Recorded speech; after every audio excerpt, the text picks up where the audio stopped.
Welcome, my friends, to Beyond Earth Stories. I'm truly grateful that you're here with me, and together, we're about to step into a journey unlike any other. On this channel, we go far beyond the surface of our daily lives. We wander into the forgotten corridors of time, we search for the hidden truths of our planet, and we listen closely to the whispers of Earth itself. Tonight, I invite you to settle in. Breathe slowly and allow your imagination to drift with me as we open the first pages of the greatest story ever told, the story of Earth. Have you ever paused to consider that our entire human existence, every empire that has risen and fallen, every word ever written, every dream ever dreamed, all of it is but a flicker in the immeasurable history of this planet Earth has been here for over 4.5 billion years. By comparison, humans, modern Homo sapiens, have walked this surface for less than 200,000. If we condense the history of Earth into a single year, our entire recorded civilization, from ancient Sumer to the digital world we live in now, would occupy no more than the final seconds before midnight on December 31st. It is humbling, almost dizzying to realize how small our story is in the grand scale of time. Yet, within that smallness lies something extraordinary. We are conscious. We ask questions. We look at the stars and wonder not only about where we come from, but about whether we were ever truly alone here. Could it be that Earth has carried other stories before us, other civilizations, other dreams now buried beneath time and stone? That possibility lingers like an echo in the silence of ancient mountains. But before we can explore those mysteries, we must begin at the beginning. To understand ourselves, we must first understand the world that bore us. So, let us step back far beyond the age of pyramids, beyond the time of the mammoths, beyond even the first creatures that dared to crawl from the sea. Let us return to the birth of Earth itself. Picture, if you will, a young sun burning hot in a chaotic cosmos. Around it, a swirling disk of dust and gas collapses under gravity, clumping together into bodies, both small and large. Collisions are violent, relentless. Worlds are born only to be shattered and born again. Among them is Earth. Our home still molten, glowing like an ember in the darkness. The early Earth was not the gentle blue and green sphere we know today. It was fire. Oceans of magma rolled across its surface. Volcanoes erupted constantly, spewing gases that would one day form our atmosphere. Asteroids and comets bombarded the planet in endless fury, delivering both destruction and, paradoxically, the seeds of life. Many scientists believe that much of the water in our oceans arrived in this way, carried within icy comets that slammed into Earth billions of years ago. Each collision was catastrophic, yet each left behind something vital. Elements, minerals, and above all, water. Imagine standing on that young Earth if it were possible. The ground shakes endlessly. The sky is filled with ash and fire, and rivers of molten rock stretch as far as the eye can see. There is no breath to draw, no living thing to see. And yet in this hostile chaos, the conditions for life are being prepared. Over time, the planet cooled. The crust solidified.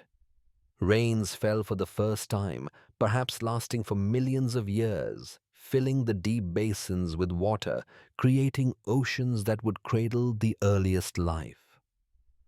Lightning cracked across the skies, striking pools of chemicals, sparking reactions that over countless cycles assembled the first fragile building blocks of biology. In those early waters, life stirred. At first, it was nothing more than simple molecules combining, breaking apart, and combining again. But eventually, something extraordinary happened: self-replication. Molecules that could copy themselves emerged, and with them, the first true spark of life. These were the ancestors of everything we know: tiny, invisible, fragile, yet astonishingly resilient. For nearly 3 billion years, life remained simple, microscopic, and patient. Entire eons passed, with nothing more complex than bacteria and algae drifting in the seas. To us, this may sound uneventful, even boring, but in reality, it was one of the most crucial chapters of Earth's history. For within those tiny cells, evolution was experimenting, learning, and preparing for the leaps that would follow. And here is where imagination meets science. We can measure fossils, analyze isotopes, and simulate ancient climates, but we cannot yet fully grasp the mysteries of how life took hold. Was it a miracle unique to Earth, or does it happen wherever conditions are right? Were we the inevitable outcome of chemistry, or a rare accident in the vast silence of the cosmos? As I reflect on these questions, I find myself humbled. If life is common, then the universe may be filled with beings asking the same questions we ask. But if life is rare, if Earth alone carries it, then we are living on the most precious oasis in all of existence. Either way, the story of Earth's beginnings is not just about rocks and water, it is about possibility. But let us not forget, Earth itself was not a passive stage. It was and still is an active, restless living planet. Volcanoes reshaped continents. The moon formed after a colossal collision with a Mars-sized body tugged at our oceans, creating tides that influenced early life. The shifting of tectonic plates raised mountains and split oceans. The planet was sculpting itself constantly, as if preparing a home for what was to come. Sometimes when I stand by the sea and watch the waves crash against the shore, I imagine those first tides billions of years ago. They would have looked the same, and yet everything was different. No birds, no fish, no plants, just water, wind and rock. And yet, hidden in those waters were the seeds of everything to come. It amazes me to think that within those primordial oceans, every story was already waiting. The forests of the Carboniferous, the reign of the dinosaurs, the rise of humanity, all of it slept in the DNA of those first microbes. The earth was whispering a promise even then that life once begun would not easily be extinguished. And so we begin our journey here at the dawn of Earth. From fire and stone, from chaos and collision, from the endless patience of molecules in water, life was born. This is where our story begins, not with us, not even with animals or plants, but with a spark of persistence in a hostile world. As we move forward, we will see how this spark grew into vast oceans of diversity, how it endured extinctions and cataclysms, how it reached for the stars within cave walls and human dreams. But for now, let us pause and reflect on the enormity of what it means that everything we are, everything we know, rests on the fragile thread that began in those first silent waters. This, my friends, is the opening of Earth's secret history, and we are only just turning the first page. The rains did not arrive all at once, but when they came with a force that must have seemed endless. The steam that had risen from Earth's cracked crust, released by countless eruptions, condensed into clouds so thick they turned the skies into a ceiling of gray. For millions of years, the cycle continued, evaporation and condensation, storm after storm, until the first true seas were born.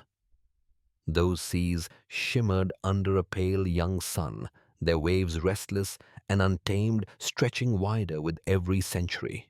I can almost hear it, the hiss of water striking hot stone, the roar of rivers cutting channels through jagged lava, the first ocean tides pulled by a moon still closer to Earth than it is today. The surface of the planet, once red and blistered, began to turn blue. What had been fire became water, and with that transformation, Earth took its first step toward becoming the world we know. Yet the oceans were not serene. They were cauldrons of chemistry filled with minerals washed from volcanic rock, stirred by currents charged by lightning that split the skies. Energy coursed through them in waves, breaking and reforming molecules, creating new combinations with every strike. Within these restless waters, chance became creativity. Out of raw elements, patterns began to emerge, molecules that clung together, that folded and spiraled, that resisted being broken apart.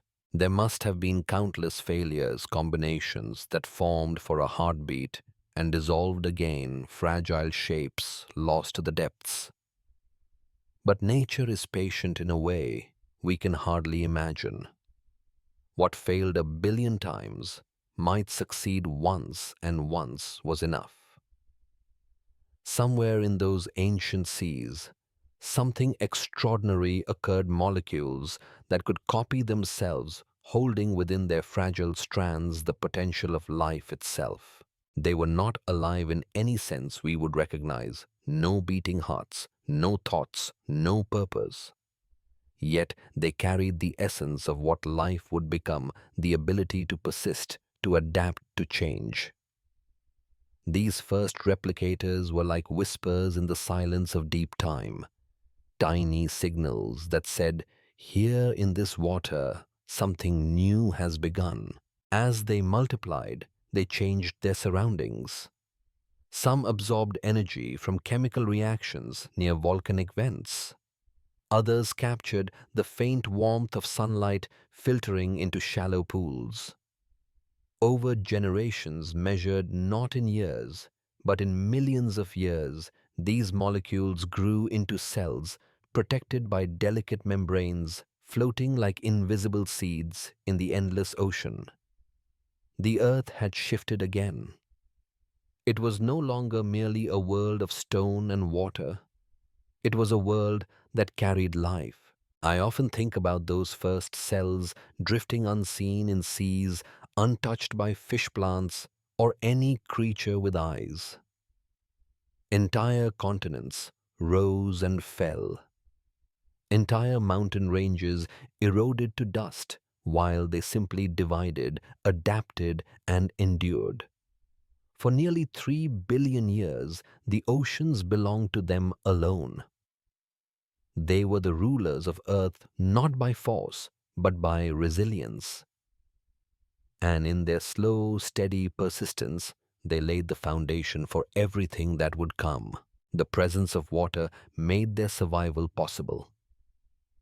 It shielded them from the sun's harsh radiation, cooled the heat of the crust, and provided the medium through which nutrients and energy could flow. Without the oceans, life would never have taken root. Every breath we draw today, every heartbeat, is a quiet echo of that first covenant between earth and water. But water shaped more than survival. It sculpted the very face of the planet. Rain carved valleys, rivers braided across plains, waves ground stone into sand that drifted with the tides.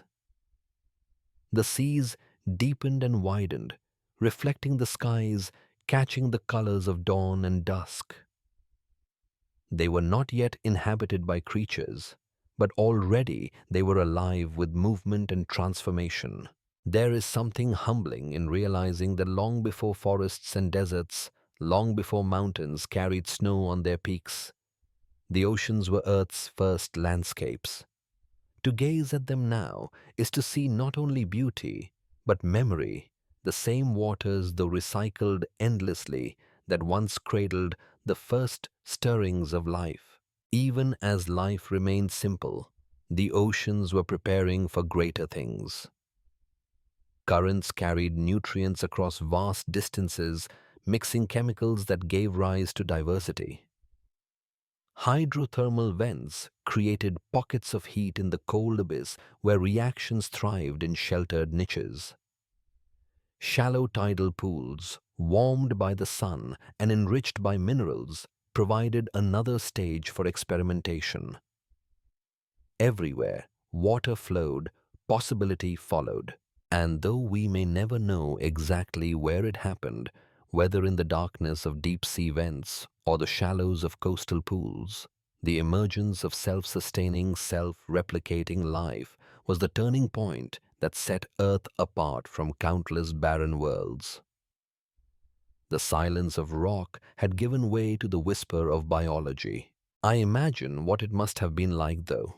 No eye was there to see it, a microscopic bubble of life suspended in the sea, dividing into two, then four, then eight.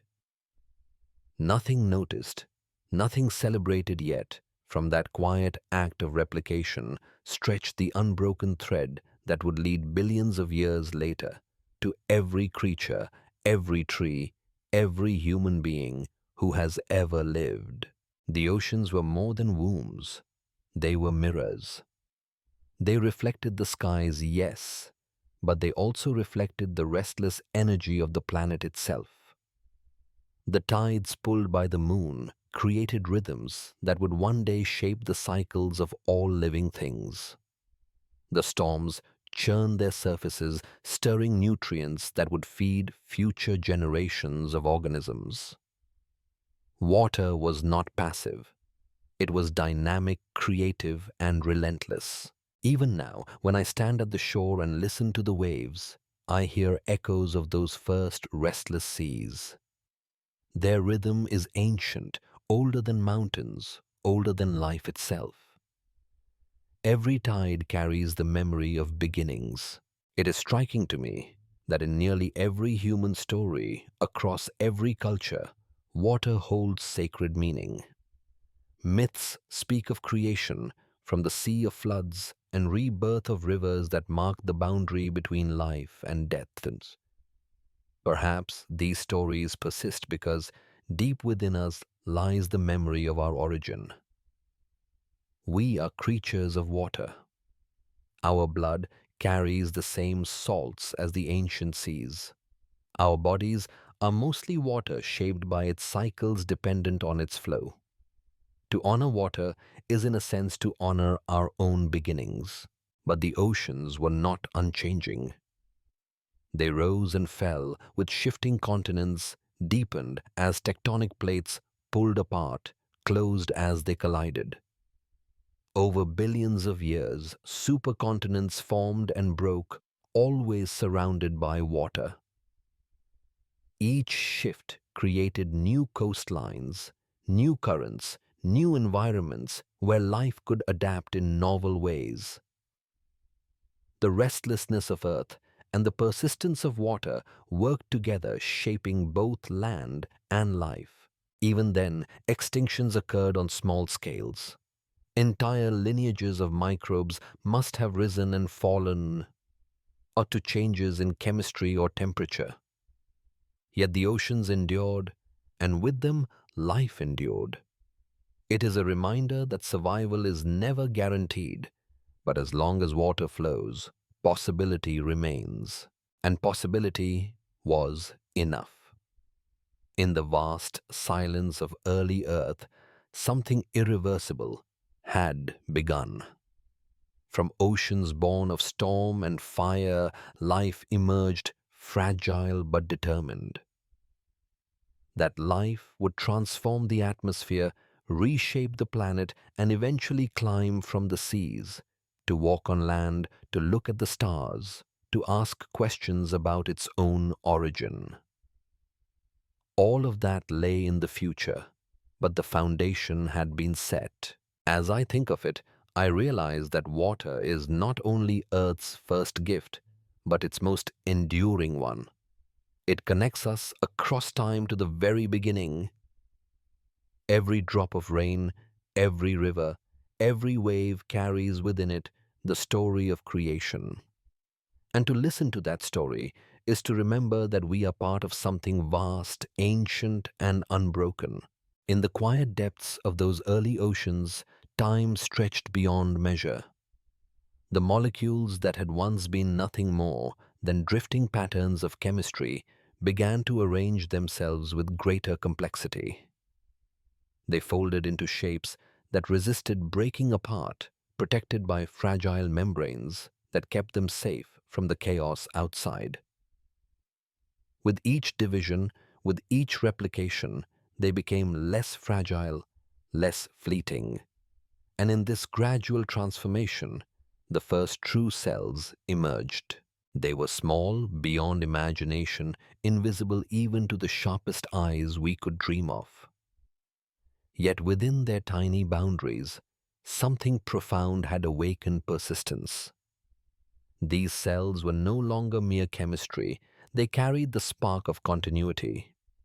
One moment flowed into another, not as chance, but as lineage. For the first time, Earth held not just reactions, but ancestors. The oceans became crowded with these invisible pioneers. They drifted in currents, settled in sediments, clung to rocks along hydrothermal vents. Each cell carried its own small experiment in survival, adjusting to changes in heat, acidity, and pressure. Those that endured passed on their traits. Those that failed were forgotten, their molecules broken down and recycled by the sea. This was evolution in its most primal form, slow, blind, but unrelenting. I imagine those early seas as vast realms of silence, yet bursting with unseen activity. No fish leapt from the waves, no coral brightened the shallows, but beneath the surface, a war of molecules raged. Some cells found ways to harvest energy from chemical reactions breaking down minerals in the water. Others experimented with sunlight, capturing photons and turning them into fuel. Each innovation was like a tiny spark, and together over millions of years, these sparks lit the way toward greater complexity. Among the most transformative of these innovations was photosynthesis. Some ancient microbes discovered how to use sunlight to split water, releasing oxygen as waste. At first, that oxygen was poison to many forms of life. It rusted. The iron dissolved in the seas, turning oceans a reddish hue. Entire lineages perished. But oxygen also offered a new kind of energy, powerful and efficient. Slowly, the atmosphere began to change. What had once been a choking mixture of volcanic gases grew richer in oxygen, paving the way for the evolution of more complex organisms. It is strange to think that the air we breathe today, the invisible substance that sustains us with every inhale, was once nothing more than waste from ancient microbes. Yet that is the way of life. What one creature discards becomes the foundation for another. For billions of years, Earth belonged to microbes alone. They formed vast colonies called stromatolites, layered mounds that grew in shallow seas. Even today, you can find their descendants in places like Shark Bay in Australia, living fossils monuments to the earliest architects of life. When I see them, I feel as though I'm gazing back through deep time, watching the first steps of a journey that would one day lead to us. But those microbes were not static. They exchanged genes, adapted to new niches, spread into every environment water touched. Some thrived in the boiling heat of vents, others in the icy edges of glaciers. They colonized every corner of the planet long before animals or plants ever existed. Life was no longer an experiment. It was a force reshaping the planet itself. And yet, despite their success, these early forms remained invisible to the naked eye. For over 3 billion years, there was nothing larger than a cell. Entire epochs passed in microscopic silence. Continents drifted, mountains rose and fell, oceans deepened and vanished, and through it all, microbes endured. It is difficult to comprehend such patience, such slowness. Our own lives, fleeting and fragile, unfold in decades. But life's story in these early ages measured progress in billions of years. Sometimes I wonder what it means, this vast expanse of microbial time. Was it simply waiting, preparing for the right moment to leap into complexity? Or was it the destination itself, a world complete in its own way, needing nothing more? Perhaps intelligence, consciousness, and civilization are not inevitable. Perhaps Earth might have remained a microbial planet forever if not for chance catastrophe and the restless creativity of evolution. But chance did intervene. Oxygen, once scarce, grew more abundant. With it came the possibility of larger, more complex cells. Some microbes merged with others, forming symbiotic partnerships that became permanent. Within their shared walls, new abilities emerged: mitochondria to harness energy, chloroplasts to capture sunlight. These partnerships were not accidents that faded, they were revolutions that endured. From them came the eukaryotic cells, the ancestors of every plant, animal, and human alive today. In those moments, invisible though they were, the blueprint of complexity unfolded. The thread that began in simple molecules now wove itself into stronger strands. Division gave way to cooperation, individuality to community. Cells joined into colonies, colonies into tissues, tissues into organisms. What began as chemistry was becoming biology in its fullest sense. When I think about it, I feel awe at the humility of beginnings.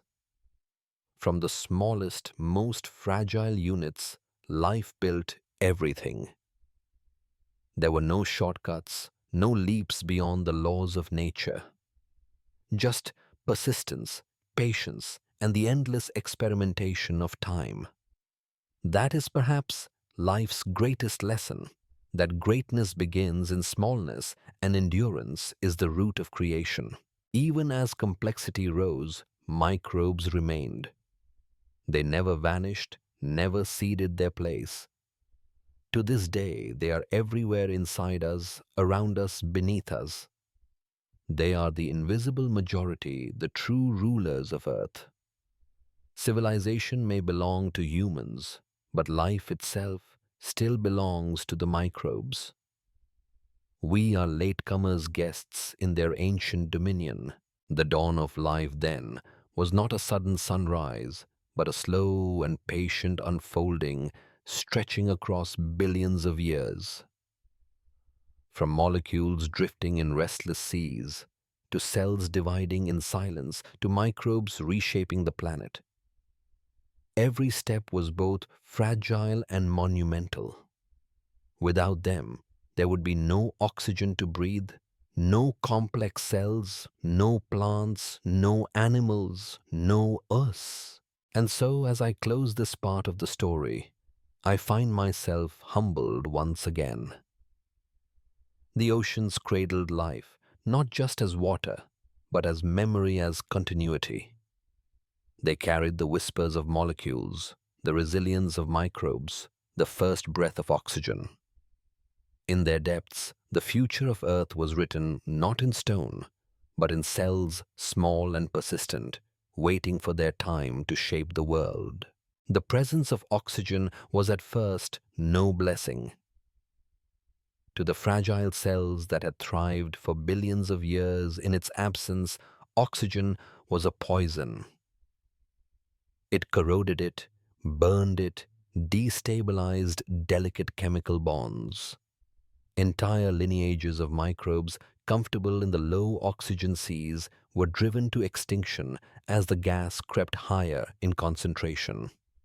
The oceans themselves turned strange, filled with iron that rusted into layers of red, staining the seabeds with bands of iron-rich rock we still find today. Yet where oxygen destroyed, it also created.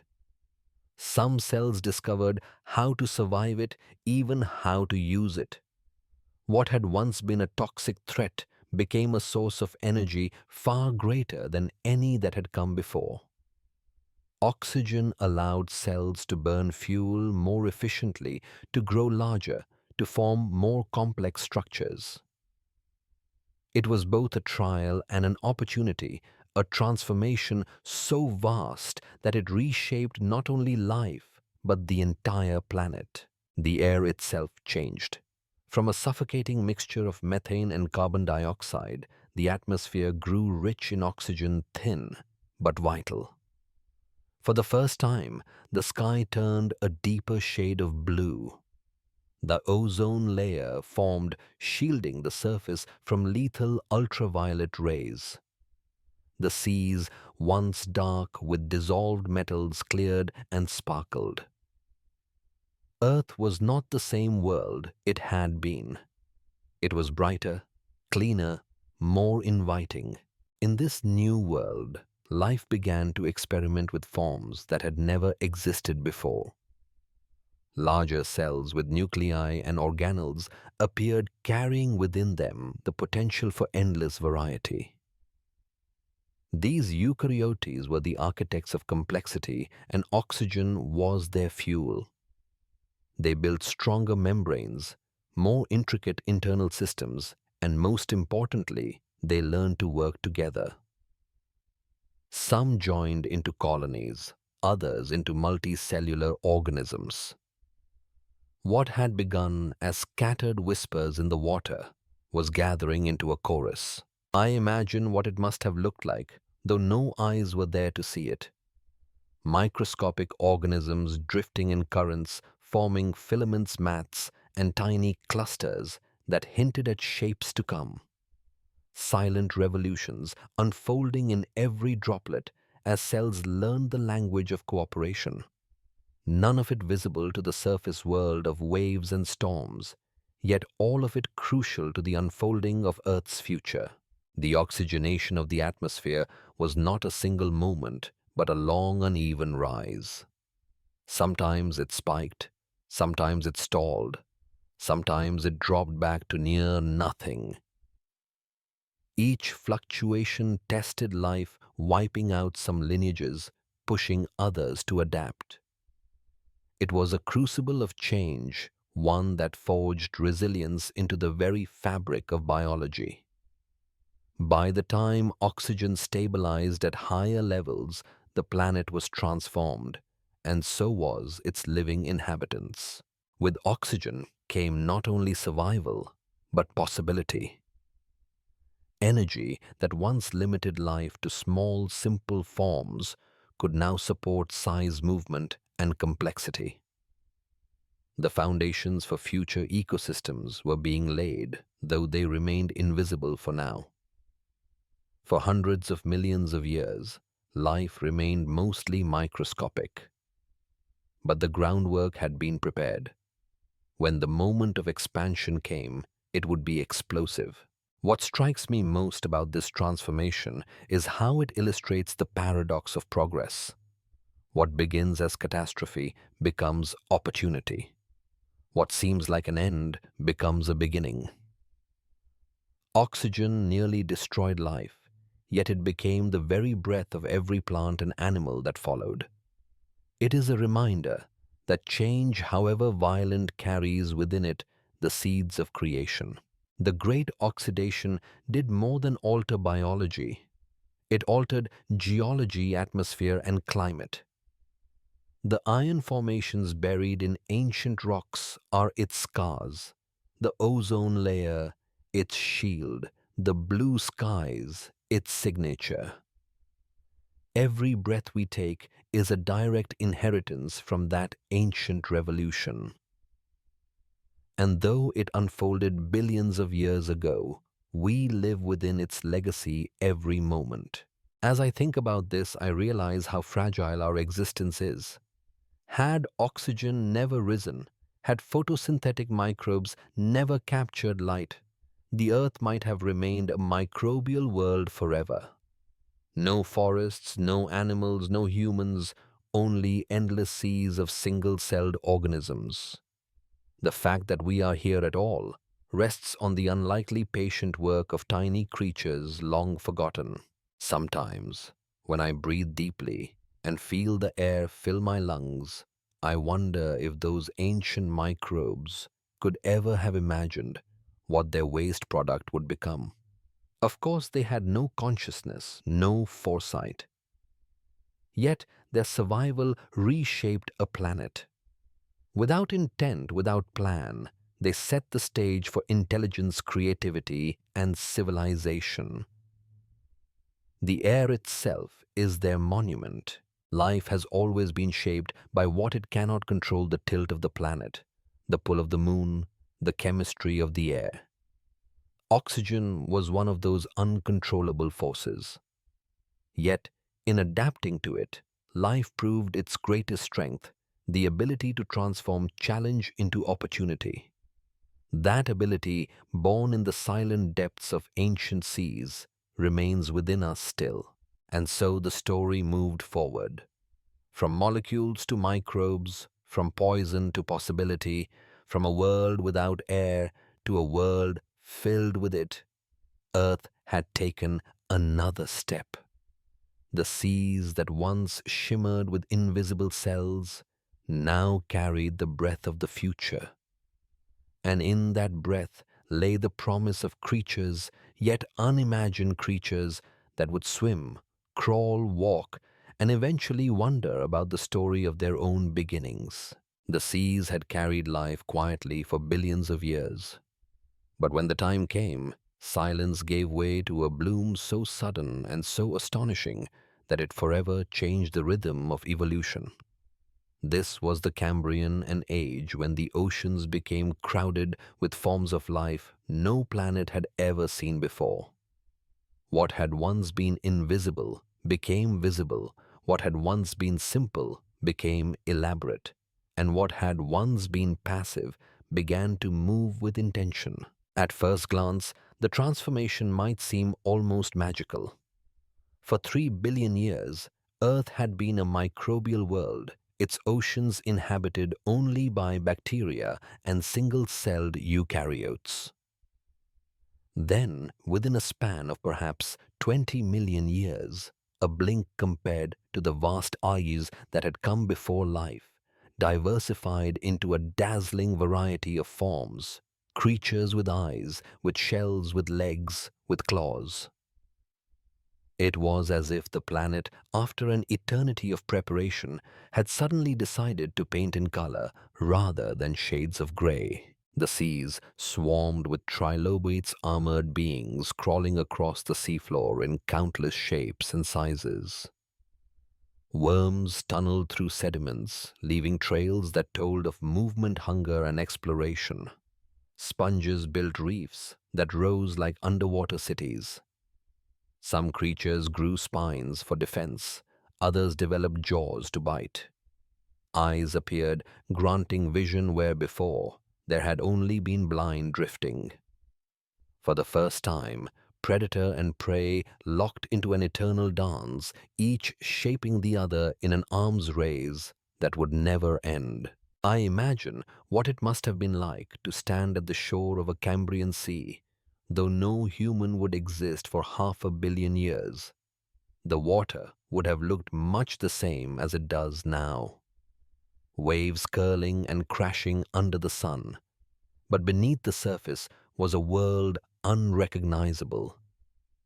Forests of sponges rose from the seafloor. Trilobites scuttled in herds, their shells glinting as they moved. Strange creatures with grasping limbs hovered in the water column, hunting with eyes that glowed in the filtered light.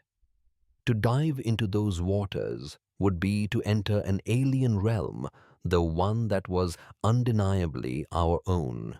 The Cambrian bloom was not merely about numbers. It was about innovation. Evolution fueled by oxygen-rich seas and genetic experimentation unleashed an array of body plans that would echo through time. Almost every major group of animals alive today traces its ancestry back to this period. The blueprints for vertebrates, arthropods, mollusks, and countless others were written here in the shifting currents of Cambrian oceans. It fascinates me that so many possibilities appeared at once. Some body plans flourished and endured, while others vanished without descendants, leaving only fossils as whispers of what might have been. The Cambrian was both generous and ruthless, offering opportunity but demanding adaptability. To survive, creatures needed not only to exist, but to compete, to defend, to find new ways of feeding and moving. The pace of change accelerated, and with it, the diversity of life multiplied. Among the most remarkable fossils from this time are those of the Burgess Shale in Canada, where soft-bodied creatures were preserved in exquisite detail. There we find beings so strange they defy imagination. Hallucigenia with spines bristling along its back and legs that looked like waving tentacles. Opabinia with 5 eyes and a long flexible proboscis ending in a claw. Anomalocaris, a predator over 3 feet long, with grasping appendages and a mouth like a ring of plates. These were no gentle experiments. They were pioneers testing the limits of what life could be. When I look at images of these fossils, I feel as though I am peering into a dreamscape, a place where evolution let its imagination run free. And perhaps that is exactly what it was. A dream of possibilities, some realized, some abandoned, all shaping the course of life forever. But why did this explosion happen when it did? Scientists have debated this question for decades. Some point to the rise of oxygen, which provided the energy needed for larger and more complex bodies. Others suggest that the evolution of vision triggered an evolutionary arms race once creatures could see predators hunted more effectively and prey developed defenses, accelerating diversification. Still others argue that genetic innovations such as the development of Hox genes that control body structure opened doors that had never before existed. Perhaps it was all of these things together converging at the right moment to ignite the bloom. Whatever the cause, the result was clear. The world had changed forever. Life was no longer confined to the invisible. It had grown armor, eyes, mouths, and movement. It had become dramatic, dynamic, and visible on a scale never seen before. I often wonder how it must have felt had there been consciousness then to experience it, to live through the Cambrian seas. Perhaps it would have been terrifying, a world where danger lurked in every shadow, where predators roamed with unfamiliar shapes, where survival was constant struggle. Yet it would also have been wondrous, a realm bursting with novelty and beauty, where every corner revealed a form no eye had ever seen before. The Cambrian explosion reminds me that life is not always gradual. Sometimes it is sudden, unpredictable, overwhelming in its creativity. For billions of years, evolution had moved at a glacial pace, shaping microbes in silence. Then, as if impatient, it unleashed a flood of forms in a geological instant. The earth, once quiet, had learned to sing. Yet, even amid this bloom, extinction was constant. Most Cambrian creatures left no descendants, their lineages ending as abruptly as they began. But extinction is not failure. Each vanished form left behind lessons written in DNA experiments that guided the future.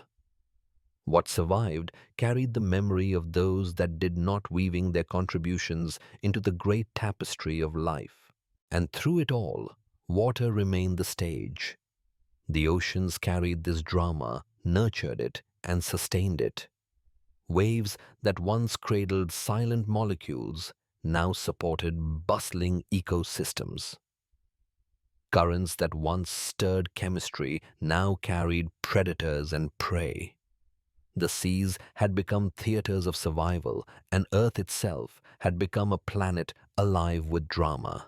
Sometimes I close my eyes and imagine drifting in those waters, weightless, watching trilobites crawl beneath me, while bizarre creatures with grasping limbs glide overhead. The sunlight filters down, catching on shells and spines, illuminating a world both alien and familiar. I remind myself that these are not fantasies.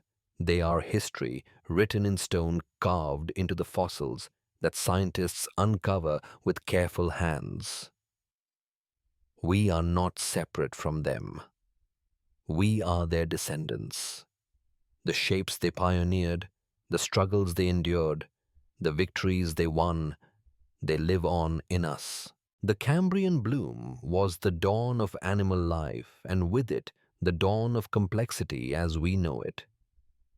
From this foundation would rise forests, reefs, insects, dinosaurs, mammals, and finally humans. Every creature that has ever walked, flown, or swum carries within its body a blueprint drafted in those ancient seas. The symmetry of our limbs, the complexity of our organs, the very way our cells communicate, all of it traces back to the Cambrian. And so, standing here in the present, I cannot help but feel gratitude for that bloom. Without it, the world would still be microbial, silent, unseen. The oceans would still shimmer with life, but no eyes would ever see, no voices would ever speak, no minds would ever wonder. The Cambrian explosion gave us more than diversity. It gave us the possibility of wonder itself. As I let that thought settle, I realize how precious this story is. Life does not move in straight lines. It lingers, it leaps, it stalls, it surges. The Cambrian was one such surge, a moment when Earth's creativity overflowed and reshaped everything. To remember it is to remember that we are born of both patience and surprise, of slow persistence and sudden bloom. The seas of the Cambrian have long since vanished, their creatures buried in stone, their reefs ground to dust. But their legacy surrounds us still in the eyes that see, the bodies that move the endless dance of predator and prey. To live today is to carry the memory of that ancient bloom within our very cells. And so, as the story of Earth moves forward, I carry with me the image of those seas, not silent anymore, but alive with movement and color. They are a reminder that life once begun does not rest. It experiments, it expands, it dreams. And sometimes it blooms. In the wake of the Cambrian bloom, life did not slow. It pressed forward, testing boundaries, growing larger, more complex, more ambitious. The oceans that had once been home to invisible microbes and tiny armored trilobites began to swell with giant creatures that dwarfed anything that had come before, bodies stretching meters, then tens of meters in length. The seas were no longer a quiet stage of small experiments. They had become kingdoms ruled by giants. I think often about what it meant for life to take this step. To grow large is to declare intention to demand more energy, more structure, more presence. It is not simply a matter of scale, it is a matter of survival strategy. In the oceans of the Paleozoic and beyond, size became both weapon and shield. Some creatures stretched their bodies to intimidate predators, others to dominate prey, and still others to reach untapped realms of the sea. Growth was possibility, and possibility became reality. Among the earliest of these giants were anomalocaridids, descendants of Cambrian predators that pushed their size well beyond anything else in their ecosystems. With grasping limbs and a circular mouth lined with plates, they prowled the seas like monsters from dreams. But even they would be outpaced by what came after. As evolution marched into the Ordovician, Silurian, and Devonian periods, the oceans became home to an ever-expanding caste of leviathans, armored fish. The placoderms appeared, their bodies encased in plates of bone that glistened like natural armor. Some, like Dunkleosteus, grew to lengths of 30 feet, their jaws capable of crushing through bone and shell with terrifying force. I imagine the deep silence of the Devonian seas, suddenly broken by the rush of water, as such a predator lunged its massive body a shadow over the reefs, its jaws snapping down with power that even time could not erase. And yet, even in their dominance, placoderms were only one chapter. The rise of true sharks followed sleek hunters with cartilaginous skeletons that gave them speed and agility. Cladocelaces tethacanthus and their kin patrolled the seas, refining strategies of predation that continue in sharks today. With streamlined bodies and endless rows of teeth, they became symbols of efficiency honed by millions of years of practice. The reefs themselves, built by corals and sponges, grew into vast underwater metropolises supporting entire ecosystems of life.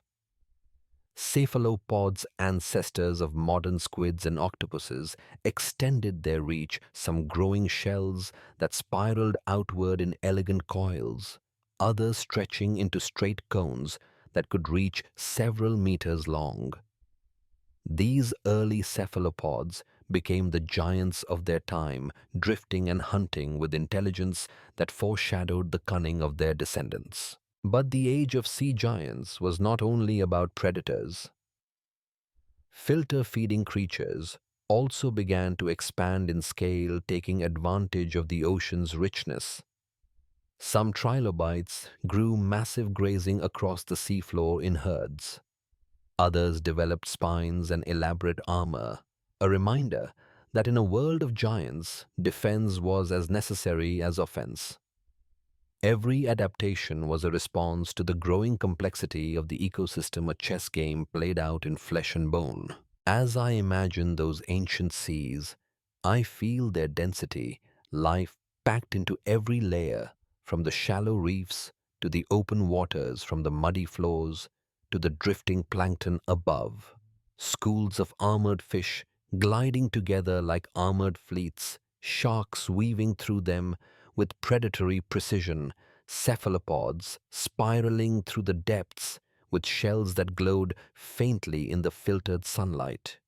To swim in those waters would have been to feel the pulse of a planet fully alive, a rhythm of struggle and abundance, unlike anything that had come before. But with size came vulnerability too. Giants required energy, and energy required stability. When climates shifted, when seas receded or warmed, many of these leviathans struggled. Entire groups vanished, replaced by new lineages better suited to the changing world. The seas were never static. They were battlegrounds of adaptation, where even the greatest fell when conditions no longer favored them. I cannot help but think of the lesson in this. Power, size, and dominance are temporary. What endures is adaptability, resilience, the ability to shift when the world changes. The giants of the sea were magnificent, awe-inspiring, but many of them left no descendants. Their bones turned to fossils, their stories preserved in stone, but their lineages ended. It is the small, the flexible, the overlooked that often survive the longest. Still, their presence mattered. They shaped ecosystems, drove innovation, forced prey to evolve defenses, and predators to grow sharper. Without the giants, the story of life would have unfolded differently. They were both rulers and catalysts, sparking creativity in the dance of evolution. As time passed, the seas saw waves of new giants rise and fall. In the Devonian, armored fish ruled. In the Carboniferous, sharks diversified into bizarre and powerful forms. Some with teeth like circular saw blades, others with fins shaped into peculiar ornaments. In the Mesozoic, reptiles invaded the seas, giving rise to ichthyosaurs, plesiosaurs, and mosasaurs, each pushing size to new extremes.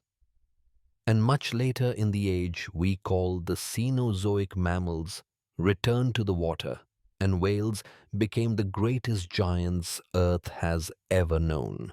But even here in the early ages of sea giants, the stage was set. The oceans proved that life could grow, not just in complexity, but in scale. They became a proving ground where evolution tested the limits of size and strength, revealing both the potential and the peril of reaching for greatness. I sometimes wonder what it would feel like to drift in those seas as a witness, unseen and untouched. To Sardikai above a reef and watch Dunkleosteus glide below its jaws, snapping down on prey with a soundless impact. To follow the spirals of a giant cephalopod as it hunted in the shadows. To see a school of armored fish scatter as a shark sliced through them like a blade through silk. It would have been terrifying, yes, but also sublime, an encounter with the raw, unfiltered power of life. And yet, even as these giants rose, the future was already being written in smaller, quieter forms. Tiny organisms continued to thrive in plankton blooms, feeding the giants above them. Early plants were beginning to colonize land, setting the stage for forests that would reshape the atmosphere, and in time feed rivers of life back into the oceans. The giants may have ruled the seas, but they were not alone, and their fates were tied to the smallest of creatures. In this way, the age of giants in the sea was both a pinnacle and a bridge. A pinnacle of size and dominance, and a bridge toward the next chapters of Earth's story. Chapters where the balance between land and sea, between giant and small, between predator and prey, would shift again and again. And so the oceans carried their giants, vast bodies, moving through vast waters, a living testament to the power of evolution. They remind me that life, once it began, was never content to stay small. It reached for more, always more, more size, more strength, more possibility. And in that reaching, it created a world of wonders, a world we are still discovering in fossils, pulled from stone, in bones weathered by time, in whispers carried by the waves. For billions of years, the oceans had been cradle fortress and stage. Every act of life's unfolding story had played out beneath the waves, from the first molecules that clung together to the rise of trilobites and armored fish. But eventually the boundaries of the sea could no longer contain life's ambition. The land, vast and empty, beckoned. It was silent, barren, and hostile, yet it held promise. Sunlight, unfiltered air, unclaimed, and soils waiting to be shaped. And so began one of the most audacious chapters in Earth's history, when life left the sea and learned to live on land. At first, the land was alien. No forests softened its contours, no birds crossed its skies, no grass cushioned its soil. The continents were harsh landscapes of rock and dust, windswept and dry, interrupted only by rivers and tidal flats where the sea licked at the edges. To imagine that desolate world is to feel the enormity of what life accomplished. To cross from water to land was not a small step, but a revolution, one that required invention after invention, adaptation after adaptation, all against odds that must have seemed impossible. The first pioneers were not animals, but plants. They arrived as tiny green algae, their ancestors long accustomed to shallow water and intermittent exposure to air. Some clung to rocks at the water's edge, enduring splashes of waves and periods of dryness. Over millions of years, they hardened their cells against desiccation, developed waxy coatings to keep in moisture, and built structures that could draw water upward from the ground. From these humble beginnings, the first mosses and liverworts crept across damp soil. Tiny mats of green against the grey world. It is hard to overstate what their arrival meant. The bare rock of Earth's continents, lifeless for eons, now carried the first blush of color. Green spread slowly, patch by patch, softening the land, breaking down stone into soil, and releasing oxygen into the atmosphere. These plants were small, delicate, and bound to water, but they were the vanguard of something greater. They proved that land could be inhabited, that it could nurture life as the seas had.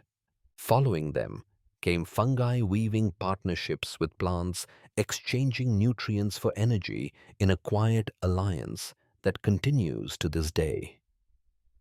Together, they built the first terrestrial ecosystems, primitive though they were, laying foundations upon which forests would someday rise.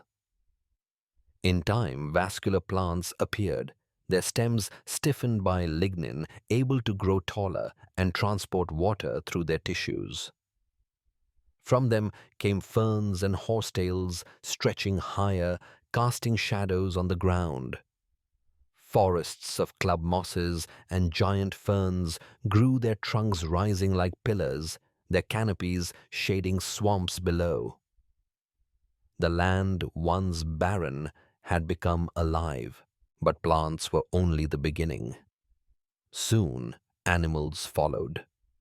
The first were arthropods, creatures already armored and adaptable, having thrived in the seas for millions of years. Millipede-like forms crawled onto shore, their bodies segmented, their exoskeletons protecting them from drying out. Some grew massive in the oxygen-rich atmosphere, their bodies stretching longer than any insect alive today. Spiders and scorpions followed, creeping through the undergrowth of fern forests, claiming the land as hunters. And then came the most daring leap of all vertebrates. Fish had dominated the seas, but some began to explore shallow waters where fins could press against mud and air could be gulped from the surface. Over time, those fins strengthened joints, forming that allowed movement not just in water, but on land. Their lungs, once emergency reserves, grew more efficient. Their bodies adapted to resist gravity, their senses sharpened to detect sound and scent in the air. From these pioneers arose the first amphibians, clumsy but determined, pulling themselves onto shore with uncertain steps. I imagine those moments, an amphibian heaving itself from a tidal pool, its body slick and heavy, its breath ragged, its movements awkward but resolute. It blinks against the sun, senses alien dryness pressing at its skin, but still it moves forward. Behind it, the sea still waits, but before it stretches a new world. No predator stalks these lands, no competition bars its way. The future belongs to those who can endure. The conquest of land was not swift. For millions of years, amphibians clung close to water, their eggs vulnerable to drying, their skins needing moisture. Yet each generation carried life farther inland, each adaptation making the land less hostile. Reptiles emerged with eggs protected by hard shells, freed at last from the need to return to water. With them, life broke its last tether to the sea and claimed the continents in full. The world transformed. Swamps spread forests, thickened rivers, teemed with amphibians, and land crawled with insects of sizes we would find monstrous today. The air grew heavy with oxygen, feeding fires that could sweep through forests, yet also fueling creatures that grew to sizes unimaginable. Dragonflies with wingspans of 2 feet drifted through the humid air, their compound eyes scanning for prey. Millipedes longer than a man's arm coiled in the shadows. The land once barren had become a realm of giants. But it was more than size. It was presence. For the first time, life walked across stone, flew above rivers, and rooted itself in soil. Earth had gained a second stage, a second theater of existence. No longer was the drama confined to the sea, it now played out beneath forests, across plains, and in skies that rang with the buzzing of wings. When I picture this transformation, I feel its audacity. Life was never meant to stay in one place. It reached beyond its beginnings, pushing into environments that seemed impossible.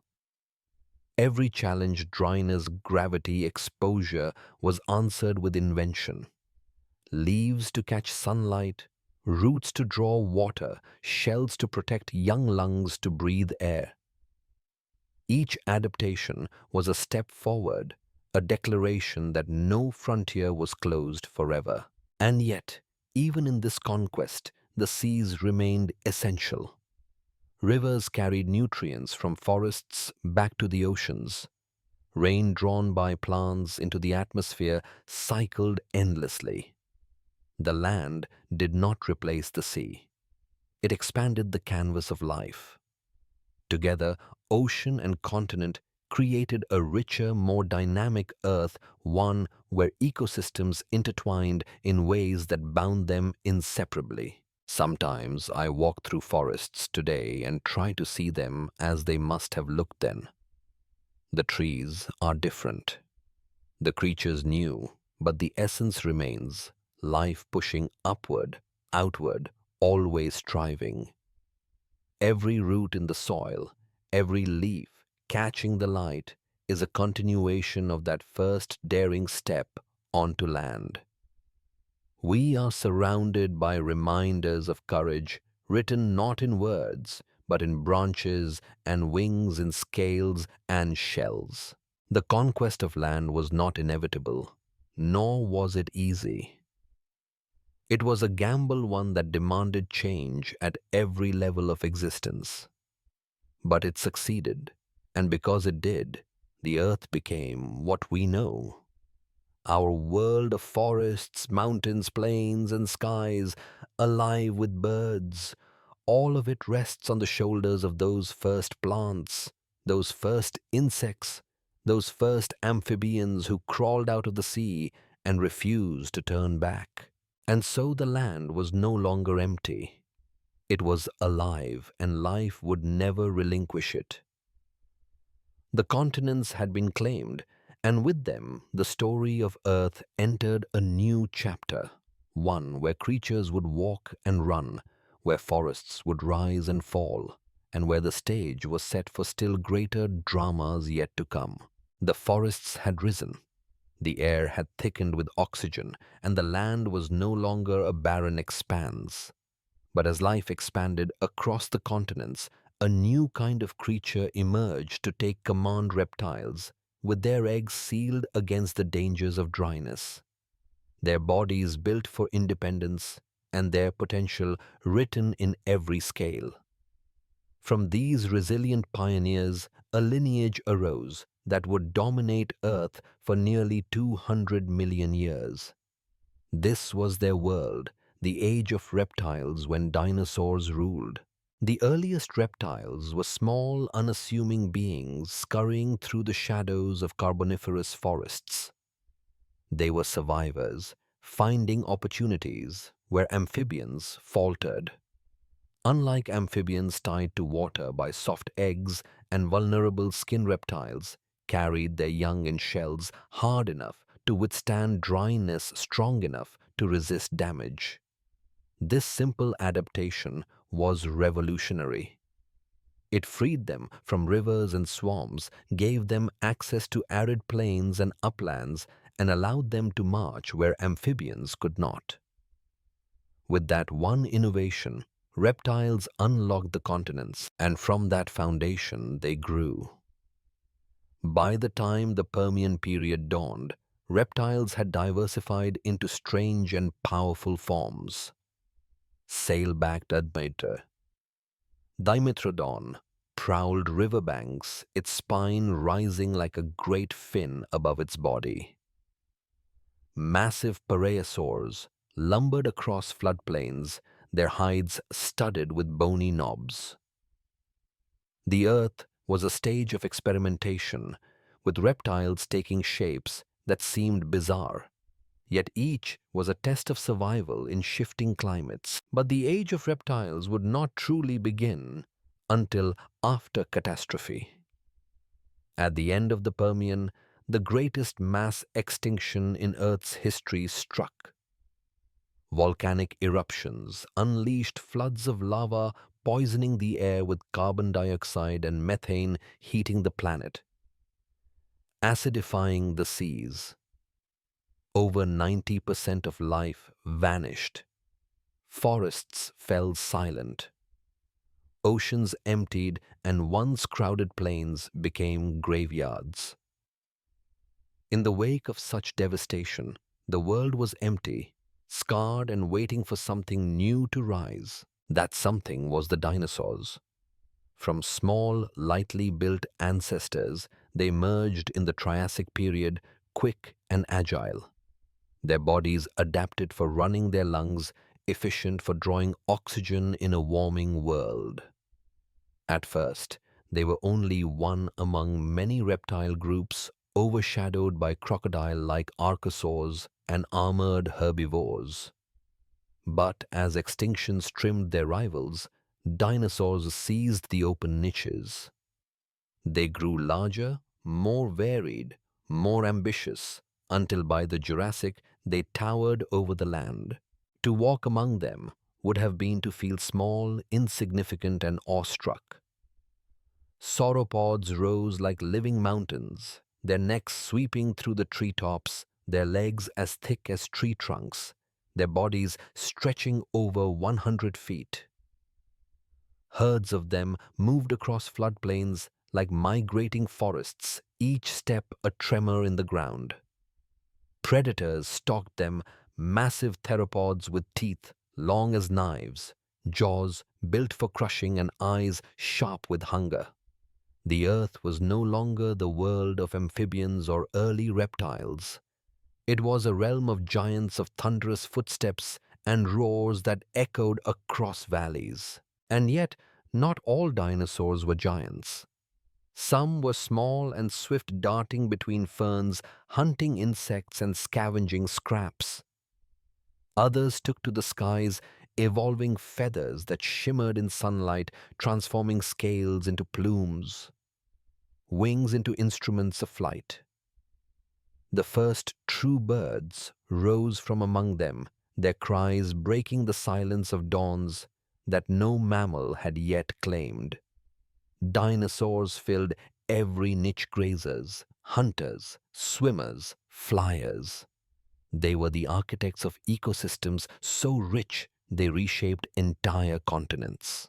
When I think of the age of reptiles, I see a world alive with color and sound, not the drab gray landscapes of old imagination.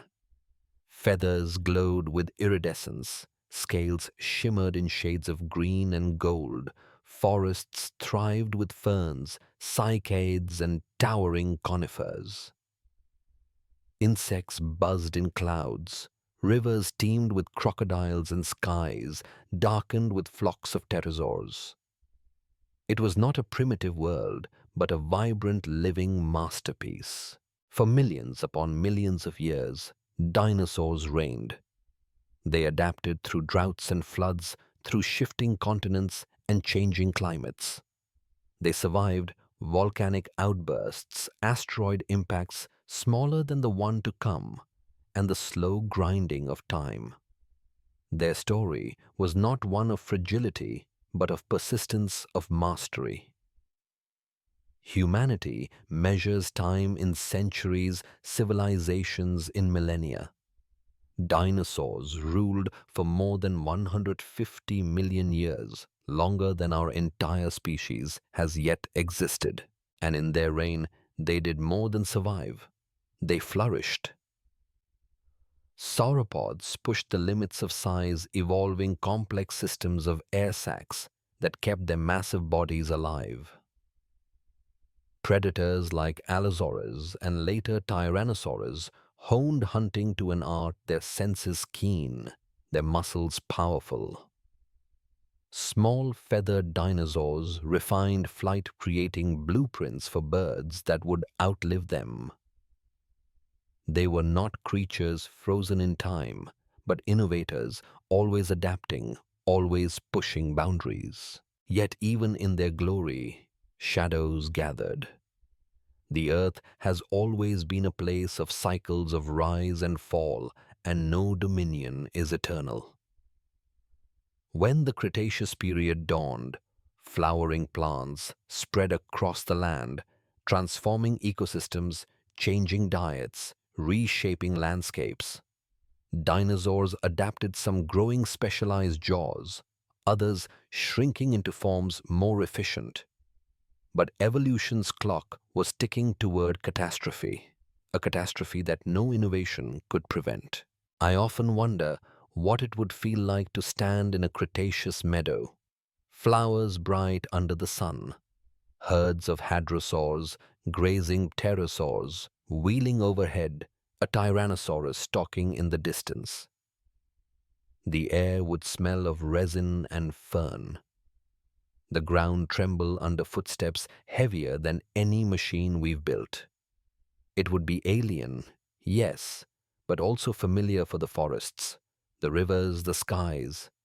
These are still our Earth. The dinosaurs were not foreign invaders, but children of the same planet that bore us. Their reign, for all its majesty, ended in fire. A rock 6 miles wide struck the Yucatan, unleashing energy greater than all the weapons humans have ever created. The sky burned forests, ignited oceans boiled, and within days the age of reptiles was broken. Darkness fell for months, perhaps years, choking plants, silencing ecosystems. Dinosaurs that had ruled for millions of years perished in a geological instant. But not all. Some small feathered dinosaurs survived, huddled in shadows, feeding on seeds and insects, carrying with them the spark of a lineage that would rise again. From them came birds, the last living dinosaurs, soaring today above our cities and forests, reminders that their reign is not truly gone. When I think of their story, I feel both awe and humility. Dinosaurs were not failures, they were success. Incarnate their time so vast it dwarfs our own. Their extinction was not weakness, but the randomness of chance, the cruelty of catastrophe. And yet, even in their fall, they gave way to something new. Their absence opened space for mammals, for primates, for us. We walk in their shadow, live in their legacy, breathe in a world they helped shape. The age of reptiles was a testament to life's ambition, to its willingness to reach for size, strength, and beauty. It was also a reminder of fragility, of the impermanence of dominance. The thunder of their footsteps may be gone, but its echo lingers in the rocks that hold their bones, in the birds that fill our skies, in the very imagination of humankind. To tell their story is to tell our own, for without them we would not be here. When the firestorm faded, when the dust slowly settled, when the silence after catastrophe grew thick and heavy, Earth was no longer the same. The dinosaurs, once masters of land, sea, and sky, were gone. The age of reptiles had ended in a sudden shudder, and into that vast emptiness stepped creatures that had long lived in the shadows, the mammals. They had been there all along. For over 150 million years, mammals crept through undergrowth, burrowed in soil, climbed in branches. At night, feeding on insects, hiding from the thunderous steps of dinosaurs. They were small, fragile, and mostly overlooked, their bodies no larger than rats or opossums, their lives dictated by the need to remain unseen. They were survivors, their strategies built not on dominance, but on endurance. And when the asteroid struck, when fire and famine consumed the giants, it was the small, the overlooked, the adaptable that endured. What fascinates me is how unremarkable they seemed at first glance. Tiny, shrew-like beings with fur and warm blood, their hearts racing, their metabolisms burning fast. But beneath that modest exterior lay a revolution. Unlike reptiles, mammals carried their young within their bodies, nourishing them with a placenta, protecting them until they could survive the outside world. After birth, they fed them with milk, ensuring survival even in harsh times. Their fur insulated them. Their warm blood allowed them to remain active in cold or dark. They were built not for grandeur, but for resilience. And resilience was exactly what the post-catastrophe world demanded. In the first years after the extinction, the Earth was scarred. Forests had burned, oceans had acidified, skies had been choked with dust. But as the sun returned and plants began to sprout again, ecosystems struggled back to life. And in this fragile recovery, mammals seized their chance. With the dinosaurs gone, niches that had been closed for millions of years stood open. The world was vast, empty, and waiting. They began small as always. Rodent-like forms scurried across the forest floor, feeding on seeds, roots, and insects. Some grew larger, adapting to graze on new vegetation. Others sharpened their teeth for meat, filling the predator roles once ruled by raptors and small theropods. Each generation reached further tested new ways of living. And slowly, size began to increase. Creatures that once fit in the palm of a hand grew into wolves, bears, horses, elephants. The mammals had risen, not in an explosion like the Cambrian bloom, but in a steady, relentless expansion. I imagine the Paleocene world just after the fall of the dinosaurs. Forests regrowing in patches, the air humid with renewal rivers, carrying life back into landscapes stripped bare. In these young ecosystems, mammals crept forward cautiously, still small, still vulnerable but braver now. With no tyrannosaurs stalking, no giant sauropods grazing, the land felt strangely open. It must have been quiet in those early days, the absence of dinosaur roars echoing louder than their presence ever did. Into that silence came the rustle of mammals, soft at first, then louder, multiplying with each season. By the Eocene, 10 million years later, the Earth looked utterly different. Mammals had diversified into a bewildering variety of forms. Some returned to the seas, becoming ancestors of whales, their legs transforming into fins, their nostrils sliding up their skulls to become blowholes. Others climbed trees, their hands grasping branches, their eyes adjusting to depth and distance. Early primates, cousins of our own story. Hoofed animals grazed across plains, their teeth evolving for grasses, their bodies for speed. Predators followed cats with saber-like teeth, dogs with jaws built for pursuit. The world was filling again, this time under mammalian dominion. What amazes me is how quickly they learned to innovate. Warm-blooded, they could thrive in environments too cold for reptiles. Social structures formed packs of hunters, herds of grazers, troops of primates. Their intelligence grew sharper, their problem-solving keener. Mammals did not simply fill the spaces left behind, they reshaped them. Forests echoed not with reptilian calls, but with the cries of monkeys, the howls of wolves, the trumpets of elephants. Yet their rise was not without struggle. Climate shifted repeatedly, testing their resilience. Ice ages gripped the planet, forcing migrations, extinctions, and adaptations.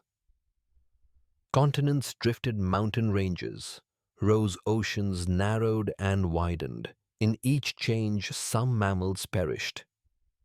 Others thrived. It was not the strongest that endured, but the most adaptable, the ones willing to shift diets, habitats, behaviors. Evolution rewarded flexibility, just as it had from the very beginning.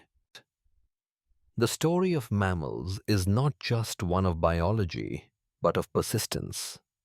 They remind me that survival is not always about being the biggest or the fiercest, but about being able to bend without breaking.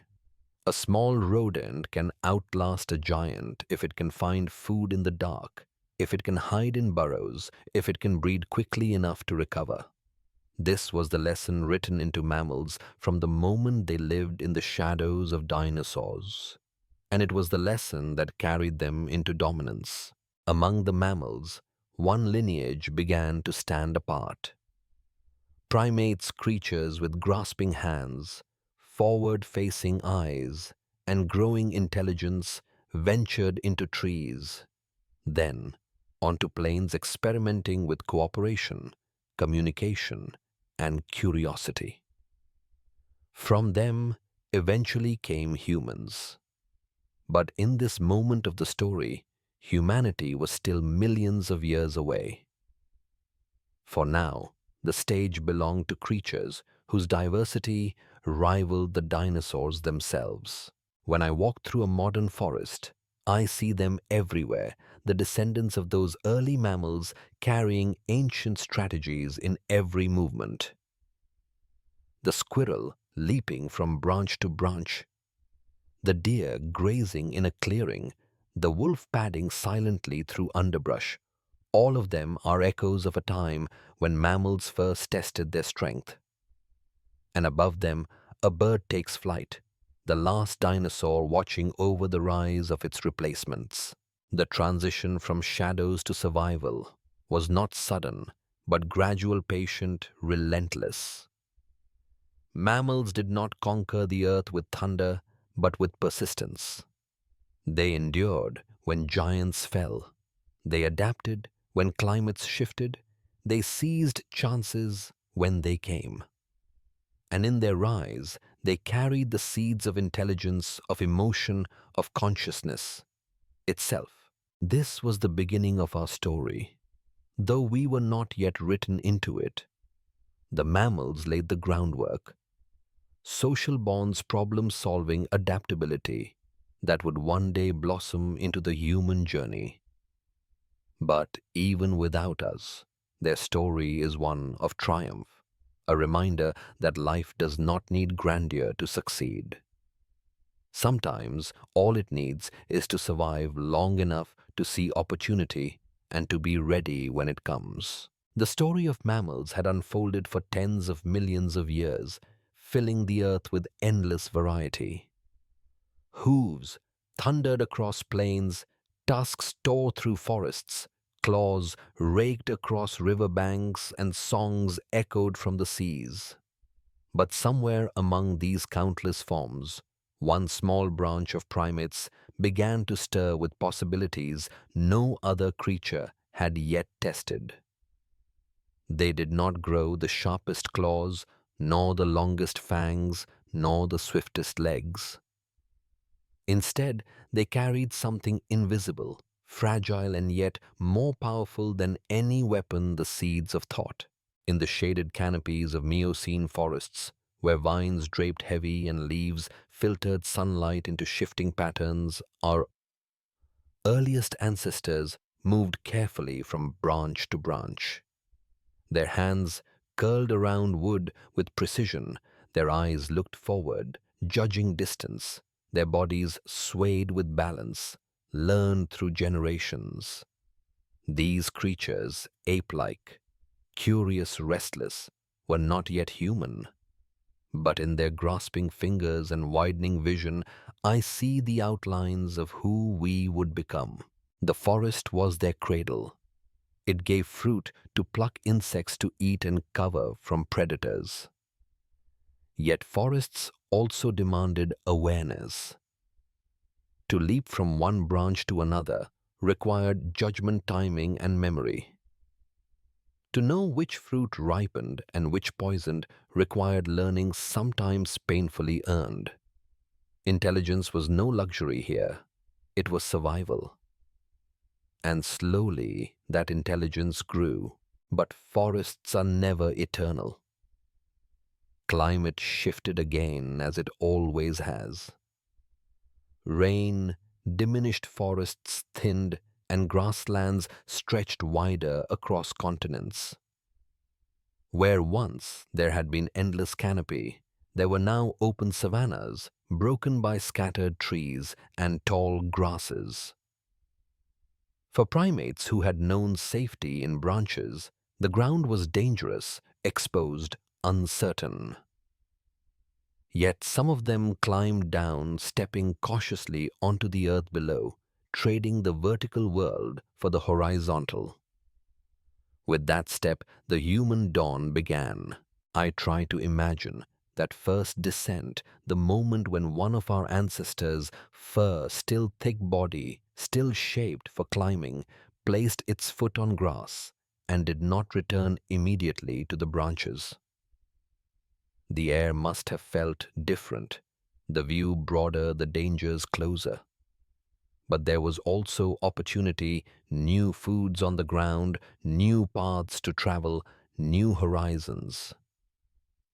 Perhaps, at first, it was only necessity that drove them down. But necessity has always been the mother of invention. Walking upright was not immediate. At first, they moved awkwardly, still leaning on knuckles, still reliant on trees for safety. But over generations, spines straightened, pelvises shifted, legs lengthened.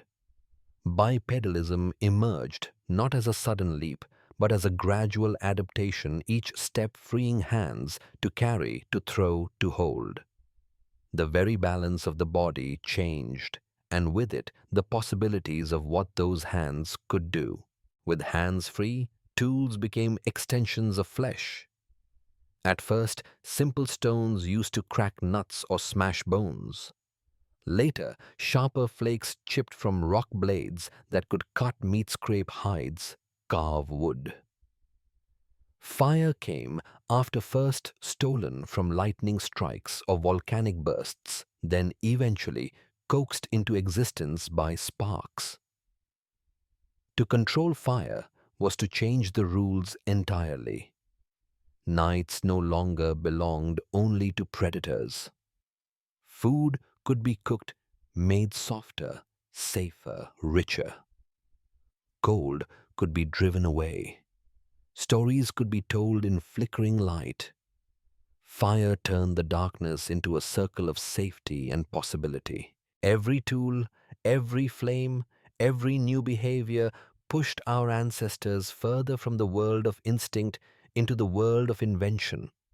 They were no longer just reacting to their environment, they were beginning to shape it. This, I believe, is the heart of the human dawn, not simply standing on two legs, not simply making tools, but realizing that the world could be altered by thought and effort.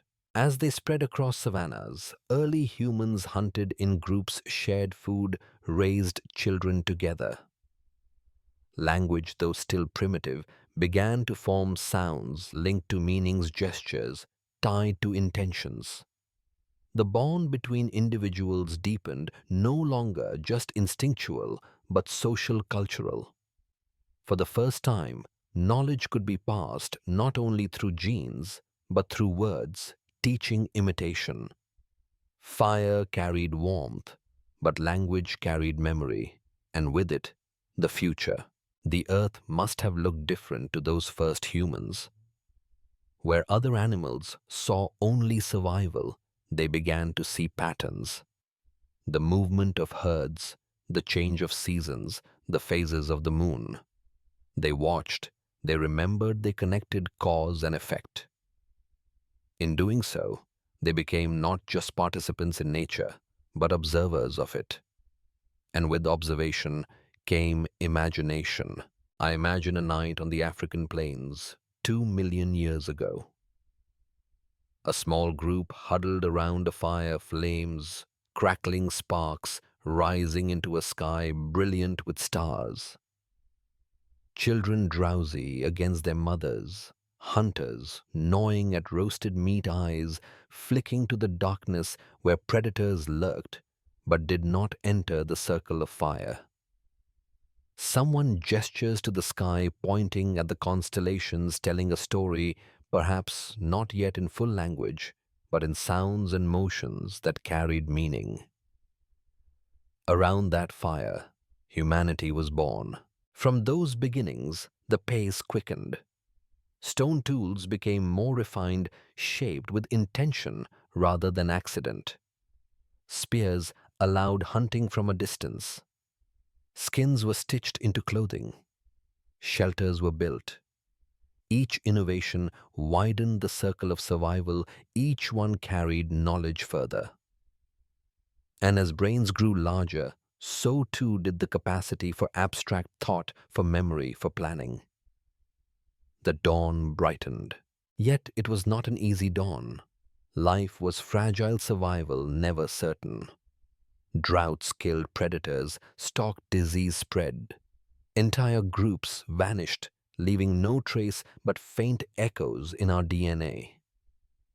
But others endured, moving across landscapes, adapting to mountains, rivers, deserts. Some left Africa altogether, spreading into Asia, then Europe, then beyond. Each migration was a gamble, a step into the unknown, but also a declaration we are not bound. When I reflect on this moment of the story, I feel both awe and gratitude. Our ancestors were not the strongest, not the fastest, not the fiercest. They were vulnerable, dependent on cooperation, reliant on fragile tools and fragile fires. And yet they endured because they carried within them a spark, No catastrophe could extinguish the spark of imagination. That spark would in time shape everything. It would build civilizations, paint caves with symbols, carve monuments into stone, send ships across oceans and rockets into space. But in the human dawn, it was still fragile, still tender, still learning to burn steadily. Around fires in forests on plains, through migrations, it flickered and grew. The story of the human dawn is not only the story of survival, it is the story of awakening. Awakening to possibility, to creativity, to self-awareness. It is the moment when life, after billions of years of blind adaptation, opened its eyes and realized it could wonder. And so the earth turned, seasons shifted, and generations passed. Hands grew deft, minds grew sharp, voices grew clear. From shadows in forests to firelit circles on savannas, humanity emerged not as conquerors yet, but as dreamers, as learners, as the bearers of a fragile flame. That flame would carry us forward. But here in the dawn, it was enough to light the darkness, enough to bind a tribe together, enough to begin. When the dawn of humanity stretched into morning, the scattered tribes that once followed herds and gathered fruits began to linger longer by rivers to shape stones into more than weapons, to notice that seeds scattered one season could sprout into food the next. What had once been only survival began to grow into something more enduring. We were no longer only wanderers across savannas or hunters in forests. We were builders, settlers, dreamers of permanence. The rivers were our first teachers. Along the banks of the Nile, the Tigris and Euphrates, the Indus and the Yellow River people discovered that water gave not only drink, but life to soil. Floods left behind fertile earth, and with it the promise of grain that could feed more than a family, more than a band. With harvest came storage, with storage came surplus, and with surplus came the possibility of something new: civilization. I imagine the first villages rising on riverbanks, huts of mud and reeds, clustered together, smoke curling from fires, laughter of children running barefoot through dust. These were fragile beginnings, still at the mercy of drought and flood, still dependent on the whims of nature. But already something had shifted. People stayed in one place season after season. They tended crops, domesticated animals, shaped clay into vessels, carved symbols into stone. The tempo of life slowed, roots sank deeper, and in those roots culture began to grow. Stone was our companion, as vital as water. From stone we built walls to guard against floods, tools to shape wood blades, to harvest wheat. And eventually, stone became monument, testimony, memory. In Mesopotamia, ziggurats rose toward the sky, stair-stepped towers that proclaimed both human ambition and reverence for the divine. In Egypt, pyramids anchored desert horizons, colossal triangles that aligned with stars, tombs for kings, but also symbols of eternity. To stand before such stone was to feel the weight of time itself, the determination of a species no longer content with fire and caves. Civilizations of stone and river carried within them both wonder and contradiction. They birthed writing, so thoughts could outlive voices. They charted stars, so time could be measured. They crafted laws, so chaos could be tamed. But they also built armies, so land could be taken, and chains, so people could be bound. The same rivers that nourished fields became highways for conquest. The same stones that built temples also built prisons. Humanity had gained permanence, but permanence brought both greatness and burden. What amazes me most is how quickly it unfolded. From scattered tribes to city-states, from huts to temples, from oral tales to written scripts, it was a blink in geological time, but a revolution in human history. Clay tablets in Sumer recorded deaths and harvests. Hieroglyphs in Egypt told stories of gods and pharaohs. The wheel turned grain into flour pottery, into art wagons, into transport. Metal gleamed first copper, then bronze, then iron, each step sharpening our tools, our weapons, our ambitions. And always the rivers remained central. They fed fields but also demanded reverence. When rains failed or floods destroyed, civilizations trembled.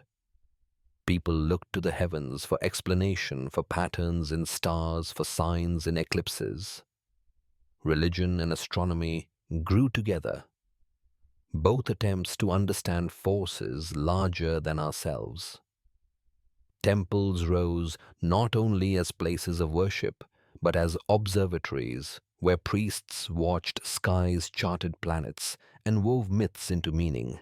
I often wonder what it felt like to live then in those first great cities, to walk crowded streets where merchants shouted, donkeys brayed, and incense drifted from shrines, to hear the clang of metal workers shaping bronze, the scratch of a stylus on clay, the splash of oars on a river. Life must have felt both wondrous and overwhelming, so much newness, so much permanence, so much possibility. But permanence also meant vulnerability. Where once a small band could move, when drought struck, a city could not. Fields required irrigation walls, required defense temples, demanded upkeep. The very success of civilization made it fragile, dependent on balance between river and rain, between ruler and people, between ambition and humility. When balance broke, famine followed, or a revolt or collapse. History is littered with ruins of cities that once seemed eternal, but now lie buried in sand and silence.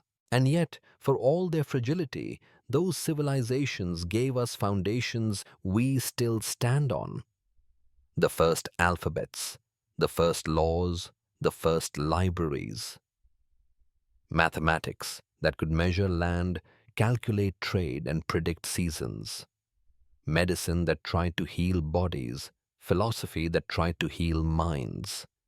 They turned chaos into pattern wilderness, into order time, into history. Without them, we would not know ourselves. Stone and river taught us permanence, but also humility. They showed us that to build is to risk collapse, that to gather is to risk envy, that to dream is to risk failure. But they also showed us that to risk is to live, and to live is to create. Civilization was not inevitable. It was chosen, shaped, fought for, and often lost. And yet, it always rose again in new places, with new names, on new rivers, with new stones. Sometimes I picture myself standing at the edge of the Nile, thousands of years ago, watching the sun set behind pyramids, half-built cranes of wood creaking, workers chanting as stones slide into place. Or walking through Babylon, hearing the hum of markets, the rustle of reeds in irrigation canals, the murmur of scribes bent over tablets. In those moments, I feel the pulse of humanity stretching forward, the same pulse that beats in us now. Civilizations of stone and river were the first to declare that humanity was more than survival. They declared that we could leave marks that outlasted lifetimes, that we could shape landscapes to our will, that we could reach toward heavens not with hands, but with monuments. They were flawed, fragile, impermanent, but they were also magnificent. They remind me that we are a species of builders, not just of stone, but of meaning, memory, and vision. And so the rivers flowed, the stones stood, and humanity marched forward. The seeds planted along their banks grew not just into crops, but into cultures, languages, and legacies. From river valleys to mountain tops, from ziggurats to pyramids, from clay tablets to carved steles, the story of civilization had begun. And it would not stop here. It would rise, fall, and rise again, carrying us ever closer to the world we know and beyond. Empires began as whispers villages that grew into towns, towns that grew into cities, cities that demanded more land, more food, more labor. With growth came ambition, and with ambition came the idea that one people could rule over many, that borders could stretch far beyond rivers, that power could be consolidated into crowns, thrones, dynasties. Stone and river had given us permanence, but empires gave us scale. The earliest empires rose where rivers had already nurtured civilizations. Mesopotamia saw kings carve their authority across fertile plains, their armies marching beneath banners woven with symbols of gods. Egypt stretched its reach beyond pyramids, its pharaohs declaring themselves divine, their voices carried by the Nile's waters. In China, dynasties began to stitch vast territories together, uniting valleys, mountains, and coasts under a single name. Each empire was more than land. It was an idea that humanity could be ordered, managed, and ruled on a grand scale. Empires were built with both vision and violence. They demanded roads and walls, palaces and fortresses, taxes and tribute. They also demanded stories. Myths became the mortar that held empires together. In Rome, myths of Romulus and Remus tied the city's destiny to divine origins. In Egypt, pharaohs claimed descent from gods, their rule sanctified by heavens. In China, emperors held the mandate of heaven, their legitimacy tied not only to armies, but to cosmic balance. These myths were not lies. They were necessary truths, scaffolding for the immense structures of human ambition. And yet, for all their grandeur, empires were fragile. They rose on the backs of armies, but armies could falter. They thrived on harvests, but harvests could fail. They depended on unity, but unity frayed under the weight of diversity, rebellion, and ambition. Every empire carried within it the seeds of its own collapse. Rome's roads stretched from Britain to Mesopotamia, but corruption hollowed its center. The Mayan cities rose like jewels in jungles, but drought and conflict brought silence to their temples. The Mongols thundered across continents, but their empire fractured as quickly as it expanded. What strikes me most is not their fall, but what they left behind. Even ruins spoke of magnificence. Columns in Greece, arches in Rome, walls in China, temples in Angkor, each stone whispered not only of kings and generals, but of masons, farmers, scribes, and dreamers. Empires may have crumbled, but their myths endured, their innovations carried forward, their memory woven into the fabric of humanity. The age of empires was also the age of exploration in spirit, long before ships crossed oceans. Curiosity was empire's quieter twin. As borders widened, so did horizons. Caravans carried silk and spices across deserts. Philosophers debated under colonnades about atoms, justice, and the stars. Astronomers watched planets move across skies, mapping patterns that would guide sailors centuries later. Every empire was both a conqueror and a library, hoarding knowledge alongside wealth-preserving wisdom even as it spilled blood. But then, sails filled with wind, and the world grew wider still. The age of discovery was not simply the extension of empire. It was the rewriting of maps. The realization that Earth was round, finite, and connected. When Europeans set sail across oceans, they did not only seek spices or gold, they sought proof that the world could be bound together, that no horizon was final. I imagine standing on the deck of a caravel in the 15th century, the sea stretching endless, the stars guiding the fare of falling off the edge, lingering in the minds of sailors. To leave the sight of land was to gamble with existence itself. Yet those sailors pressed forward, drawn by promises of wealth, by orders of kings, by whispers of mythic lands. And when they reached new shores, the world changed. Discovery was never innocent. For every charted coastline, there was a people displaced. For every spice unloaded in European ports, there was a village burned. For every myth of El Dorado, there was exploitation. The age of discovery was as much about conquest as curiosity, its sails driven by greed, as much as wonder. But even so, it transformed humanity's understanding of itself. Oceans were no longer barriers, they were bridges. Continents no longer existed in isolation, they were threads in a single web. For the first time, Earth felt whole. Empires adapted to this new wholeness.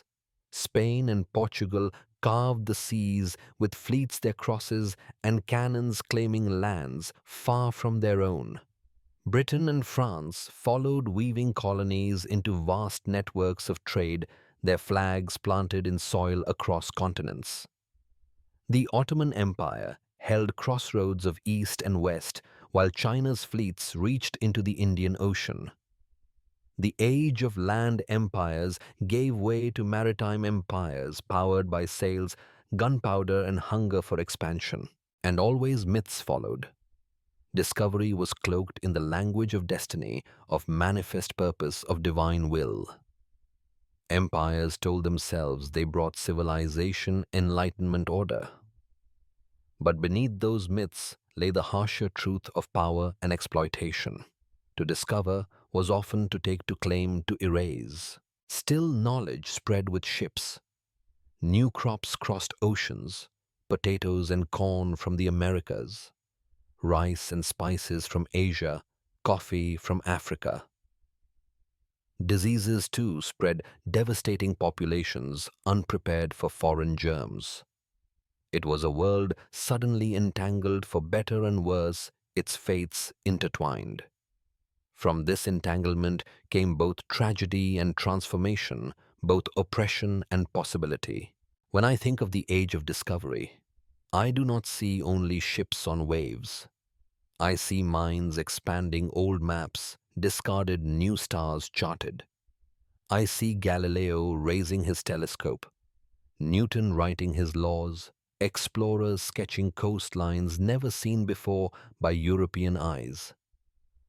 I see the spark of modern science flickering to life, fueled by the same curiosity that had once driven us from forests to fire. And yet, I also see shadows. I see chains on ships carrying human cargo across the Atlantic. I see villages, raised languages, silenced cultures, fractured. Discovery and conquest were twin faces of the same age, inseparable, each feeding the other. To tell the story of discovery without the story of loss is to tell only half the truth. But truth itself was expanding. Printing presses multiplied words, spreading ideas faster than ever before. Revolutions of thought stirred about governance, rights, liberty. Empires controlled land, but ideas began to seep through the cracks carried in books, speeches, whispers. The age of stone and river had taught permanence. The age of empire and discovery taught impermanence.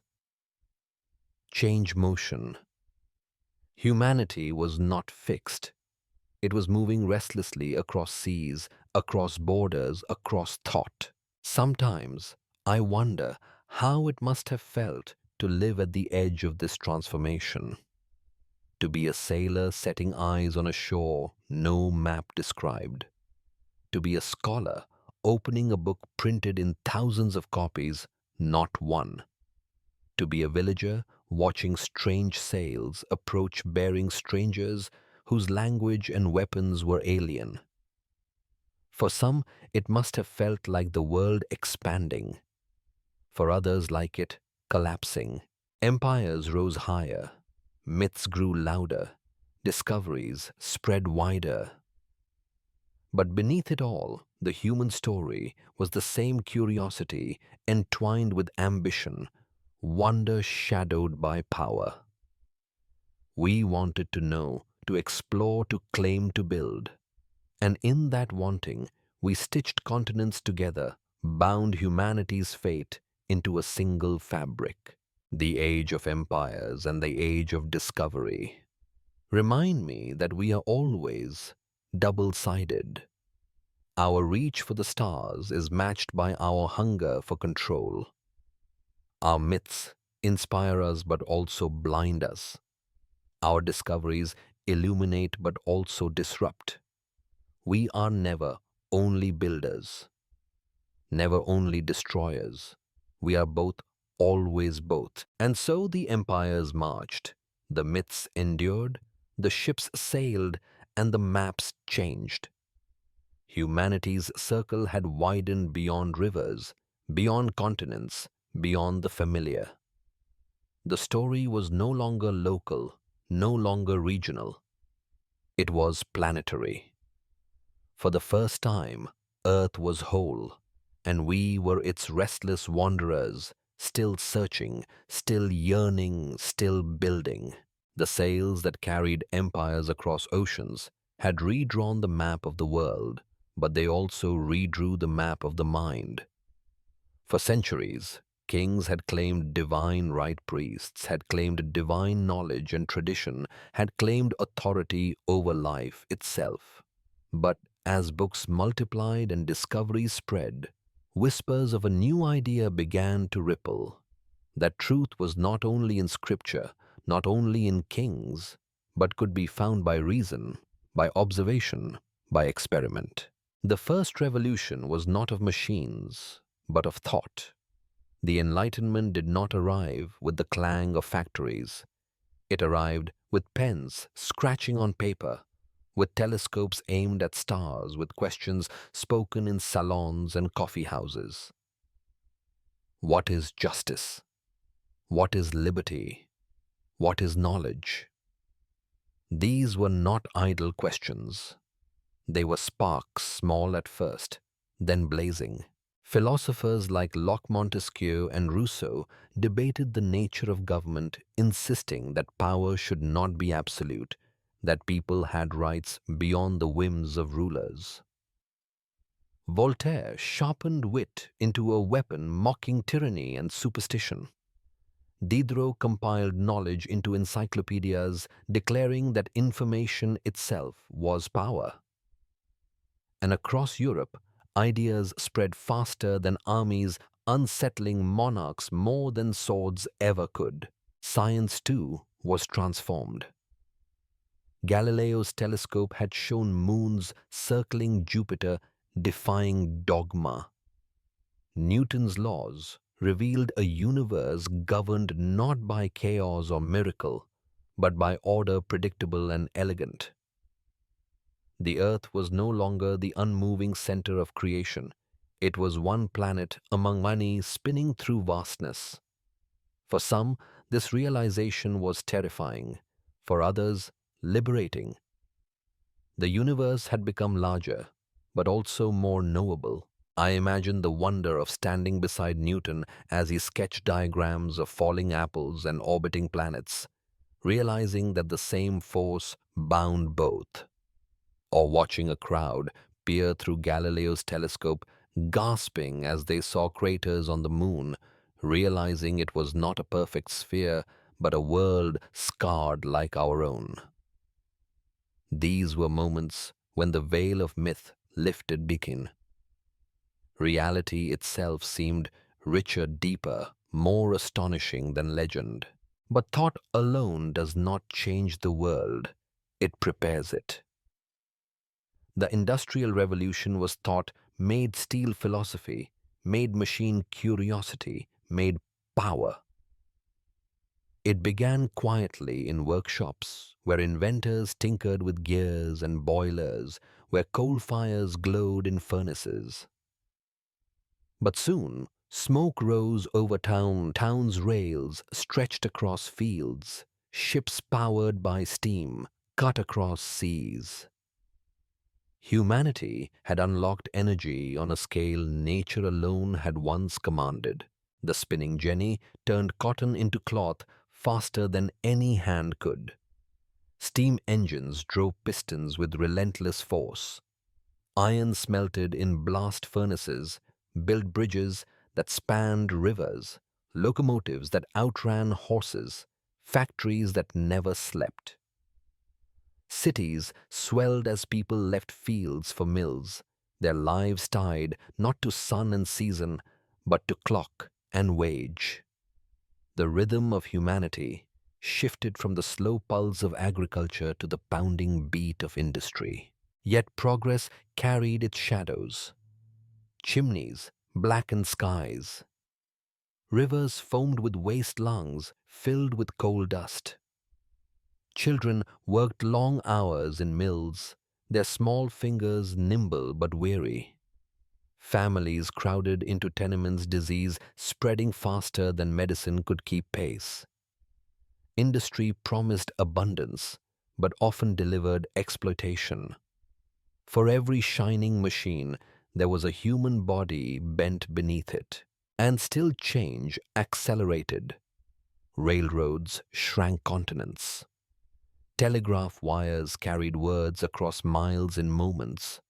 Factories produced goods not only for survival, but for comfort, for status, for desire. The very meaning of wealth shifted, no longer measured only in land, but in capital investment machinery. Nations that mastered industry grew powerful. Those that did not fell behind. Empires once built on conquest now relied on coal and steel. The revolutions of thought and industry fed each other. Science discovered electricity. Industry harnessed it. Industry created microscopes and engines. Science used them to peer deeper into life and matter. Philosophy questioned injustice. Factories highlighted it as workers demanded rights unions' dignity. The French Revolution had cried liberty, equality, fraternity.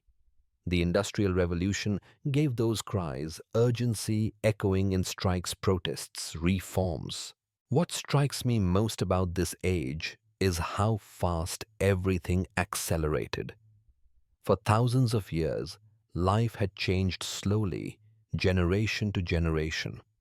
But now, within a single lifetime, a person could be born in a village lit by candles and die in a city blazing with electric lights. A child could grow up walking dirt roads and see trains thunder past by adulthood. Change was no longer a distant rumor. It was daily, tangible, unstoppable.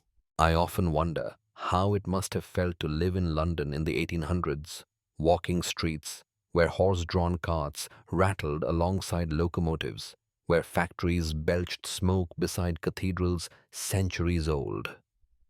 To feel both awe at invention and despair at its costs. To dream of a future brighter than ever before, yet fear it might devour the very fabric of society. And yet, humanity pressed forward as it always does. The same curiosity that drove philosophers to ask why also drove engineers to ask how.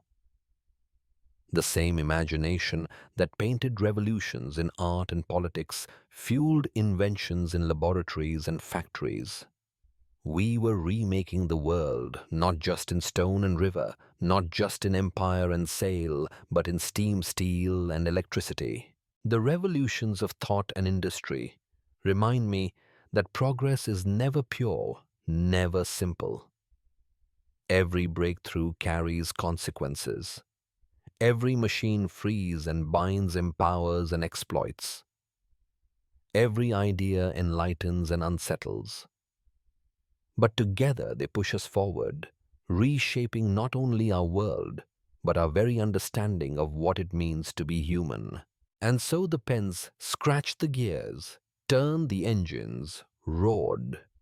Humanity had discovered not only how to think differently, but how to build differently, live differently, dream differently.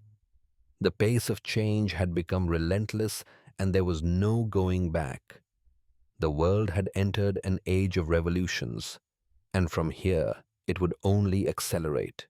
The machines had remade the world, and with them humanity itself. But invention is never still. It grows restless, reaching further, faster, louder. By the dawn of the 20th century, we were no longer only creatures of field and factory, but creatures of engines, wires, and steel. The rhythm of life beat with accelerating force, and it carried us into a century both magnificent and terrifying. The modern age arrived not with quiet steps, but with thunder. Trains crisscrossed continents, steamships plied oceans, telegraph lines stitched voices across distances once unthinkable. Electricity lit streets, powered factories, and brought voices through wires into homes. The night itself, once the dominion of darkness and stars, was pierced by light bulbs glowing like fragments of captured sun. For the first time in history, humanity could banish night at will. But this mastery carried unease.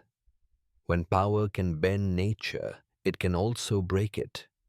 And when nations armed themselves with the tools of industry, the engines of progress became engines of war. The First World War shattered illusions of unending progress. Soldiers marched to battle with faith in technology, only to meet barbed wire machine guns and poison gas. Fields once fertile turned to mud trenches, carved scars across landscapes, and the air filled with the scream of shells. Humanity had taken the ingenuity of industry and turned it into slaughter on a scale unimaginable before.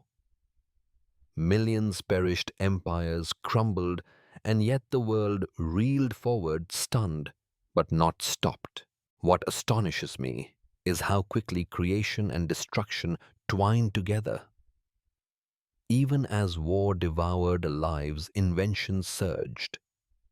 Airplanes, once fragile experiments of wood and fabric, soared into the skies. Radios crackled with news, connecting entire nations in real time. Medicine advanced under the pressure of necessity. Blood transfusions, antiseptics, surgical techniques. Out of the horror of war came both despair and discovery, a paradox that defines the modern age. The war ended, but peace was uneasy. The roaring 20s brought jazz cinema skyscrapers, automobiles a whirlwind of speed and style, of freedom and experimentation. Cities pulsed with energy, neon lights glowing, music spilling from clubs, new ideas flashing in art and science. But beneath the glitter lay fragility. Wealth was uneven debt, mounting markets unstable. When the Great Depression struck, it swept across continents like a silent plague, shattering economies, leaving millions hungry, jobless, desperate. And then another war. If the first had shocked the world, the second engulfed it entirely. From Europe to Asia, Africa to the Pacific, the globe itself became battlefield. Armies marched with tanks, skies roared with bombers, seas churned with submarines. Entire cities burned their names, etched into memory. Warsaw, London, Stalingrad, Hiroshima. The cruelty was staggering: genocide, famine, devastation on scales almost impossible to comprehend. But again, alongside destruction, invention leapt forward. Code breakers built the foundations of computers. Jet engines cut through skies. Rockets born as weapons pointed toward space. And in the deserts of New Mexico, the atom was split, unleashing a force older than the stars. When the mushroom cloud rose above Hiroshima, humanity crossed a threshold it could never uncross. For the first time, we held in our hands the power to end not only nations, but ourselves. I cannot imagine the weight of that moment, the silence after the blast, the realization among scientists and generals that the same intellect which had cured disease, built bridges, and painted masterpieces had also crafted a weapon that could erase entire cities in seconds. It was not only the dawn of a new age of war, it was the dawn of a new age of fear. From then on, every advance carried the shadow of annihilation. Yet, astonishingly, even in the shadow of nuclear fire, humanity reached higher. The Cold War was a contest not only of weapons, but of dreams. Two superpowers strained against each other, their rivalry spilling into every corner of the globe. But in their struggle, they also looked upward toward the stars. Satellites orbited Earth, voices and images bounced across space, and in 1969 a human being set foot on the moon. I imagine the hush of that moment, the flicker of a black and white television, the grainy figure descending a ladder, the words spoken slowly, almost humbly: one small step for man, one giant leap for mankind. For the first time, we had left the planet of our birth. In the silence of space, humanity declared itself more than earthbound. We had become wanderers of the cosmos, even if only for a moment. The 20th century was a century of opposites: devastation and wonder, cruelty and compassion, destruction and discovery. We split the atom, mapped the genome, built the internet. We created vaccines that saved millions and weapons that could kill millions. We painted canvases that broke tradition, wrote novels that questioned meaning, composed music that captured both sorrow and joy. Never before had humanity experienced such extremes so closely entwined, and beneath it all the earth itself began to change. Factories that had once symbolized progress now filled skies with smoke, oceans with waste, forests with stumps. The very success of industry strained the planet. Species vanished, glaciers retreated, rivers dried. Scientists warned of warming seas, rising temperatures, fragile ecosystems tipping toward collapse. For the first time, humanity faced not only the possibility of destroying itself with war, but of unraveling the very systems that sustained life. I often wonder if this realization will be the true test of our age. We learned to harness fire, then steam, then electricity, then atoms. But can we learn to harness responsibility, restraint, foresight? Can we balance ambition with humility, invention with preservation? The modern age has given us wonders beyond imagining, but also fragility beyond denial. What amazes me is how interconnected it all has become. A decision in one nation ripples across oceans in hours. A market crash in one city echoes across continents. A virus spreads from one village to the world in weeks. We are no longer scattered tribes or distant empires. We are a single planetary species bound by trade, communication, and fate. Sometimes I try to picture a person living through the span of this century. Born in 1900, they might have ridden a horse to school, lit lamps with oil, written letters by hand. By the time they died, they could have flown in jets, watched television, spoken across continents, in seconds seen pictures of Earth from space. For them, the world would have transformed not once, but a dozen times, each change rewriting reality itself. And yet, beneath all the speed, the wars, the wonders, the fragility, the human heart remained the same. We still loved, dreamed, mourned, hoped. We still told stories, painted walls, built homes, sang songs. The modern age amplified everything: our power, our danger, our potential, but it did not erase our essence. Now, as I look back on it, I see the 20th century not as a break from history, but as its acceleration. Every theme that had marked our past, our ambition, our curiosity, our violence, our creativity, was amplified, magnified, intensified. It was as though humanity had finally found the lever Archimedes once dreamed of, and with it had begun to move the world itself. But the question remains: to where? For all our progress, the modern age leaves us with uncertainty. We stand at a crossroads of wonder and peril, holding in our hands the means to explore stars or extinguish ourselves. The story is not finished. It continues even now, in every decision we make, in every dream we pursue, in every resource we consume or preserve. The earth turns as it always has. The rivers flow, the forests breathe, the skies stretch wide. But for the first time, the future of Earth rests not only in natural forces, but in us.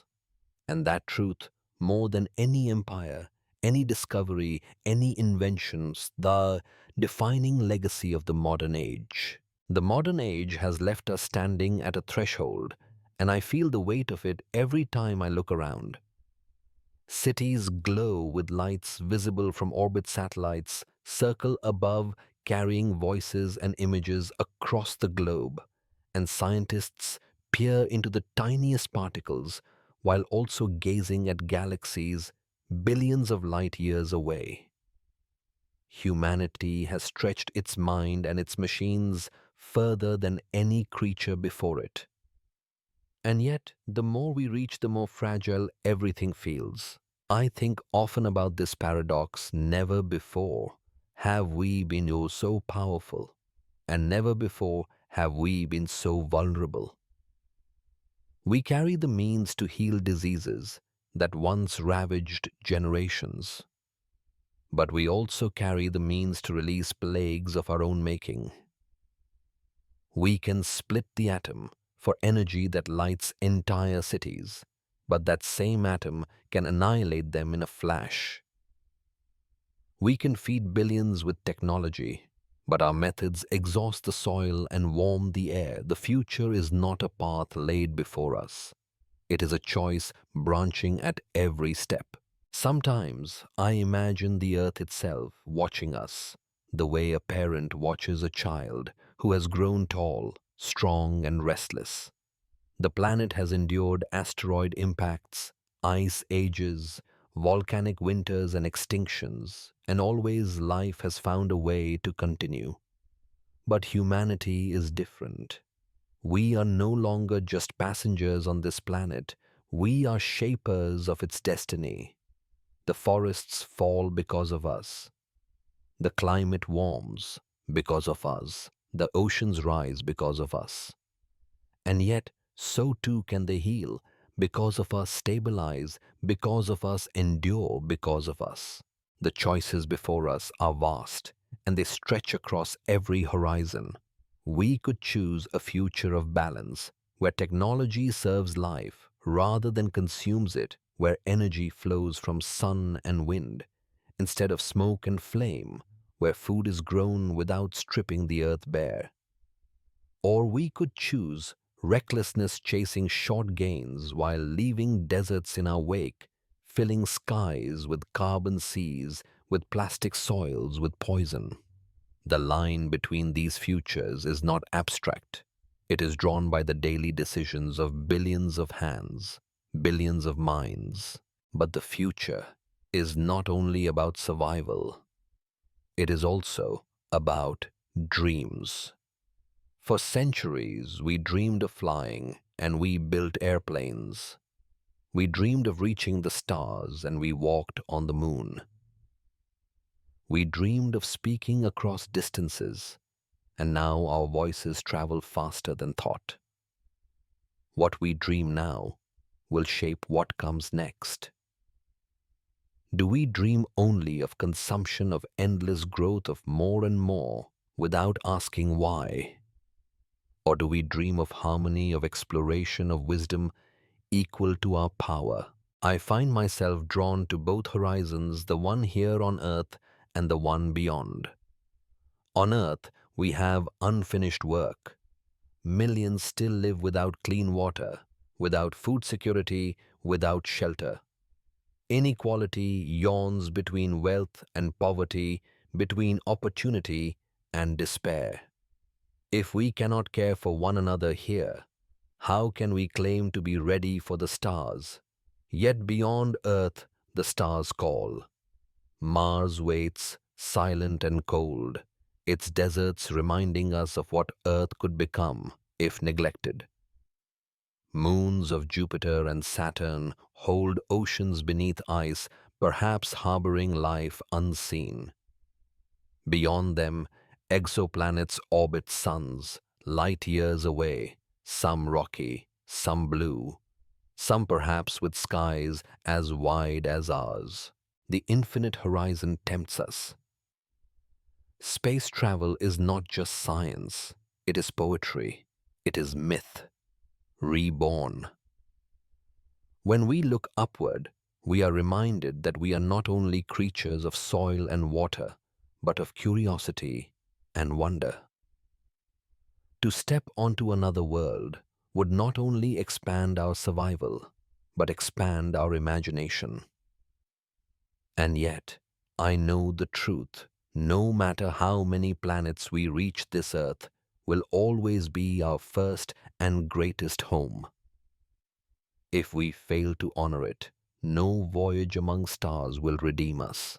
The future, then, is not a single road, but a weaving of paths, survival and wonder, preservation and exploration, humility and ambition.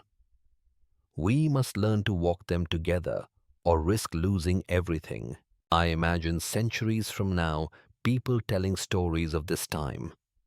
Perhaps they will speak of us as the generation that squandered, that turned abundance into ruin, that ignored the warnings written in melting ice and burning forests.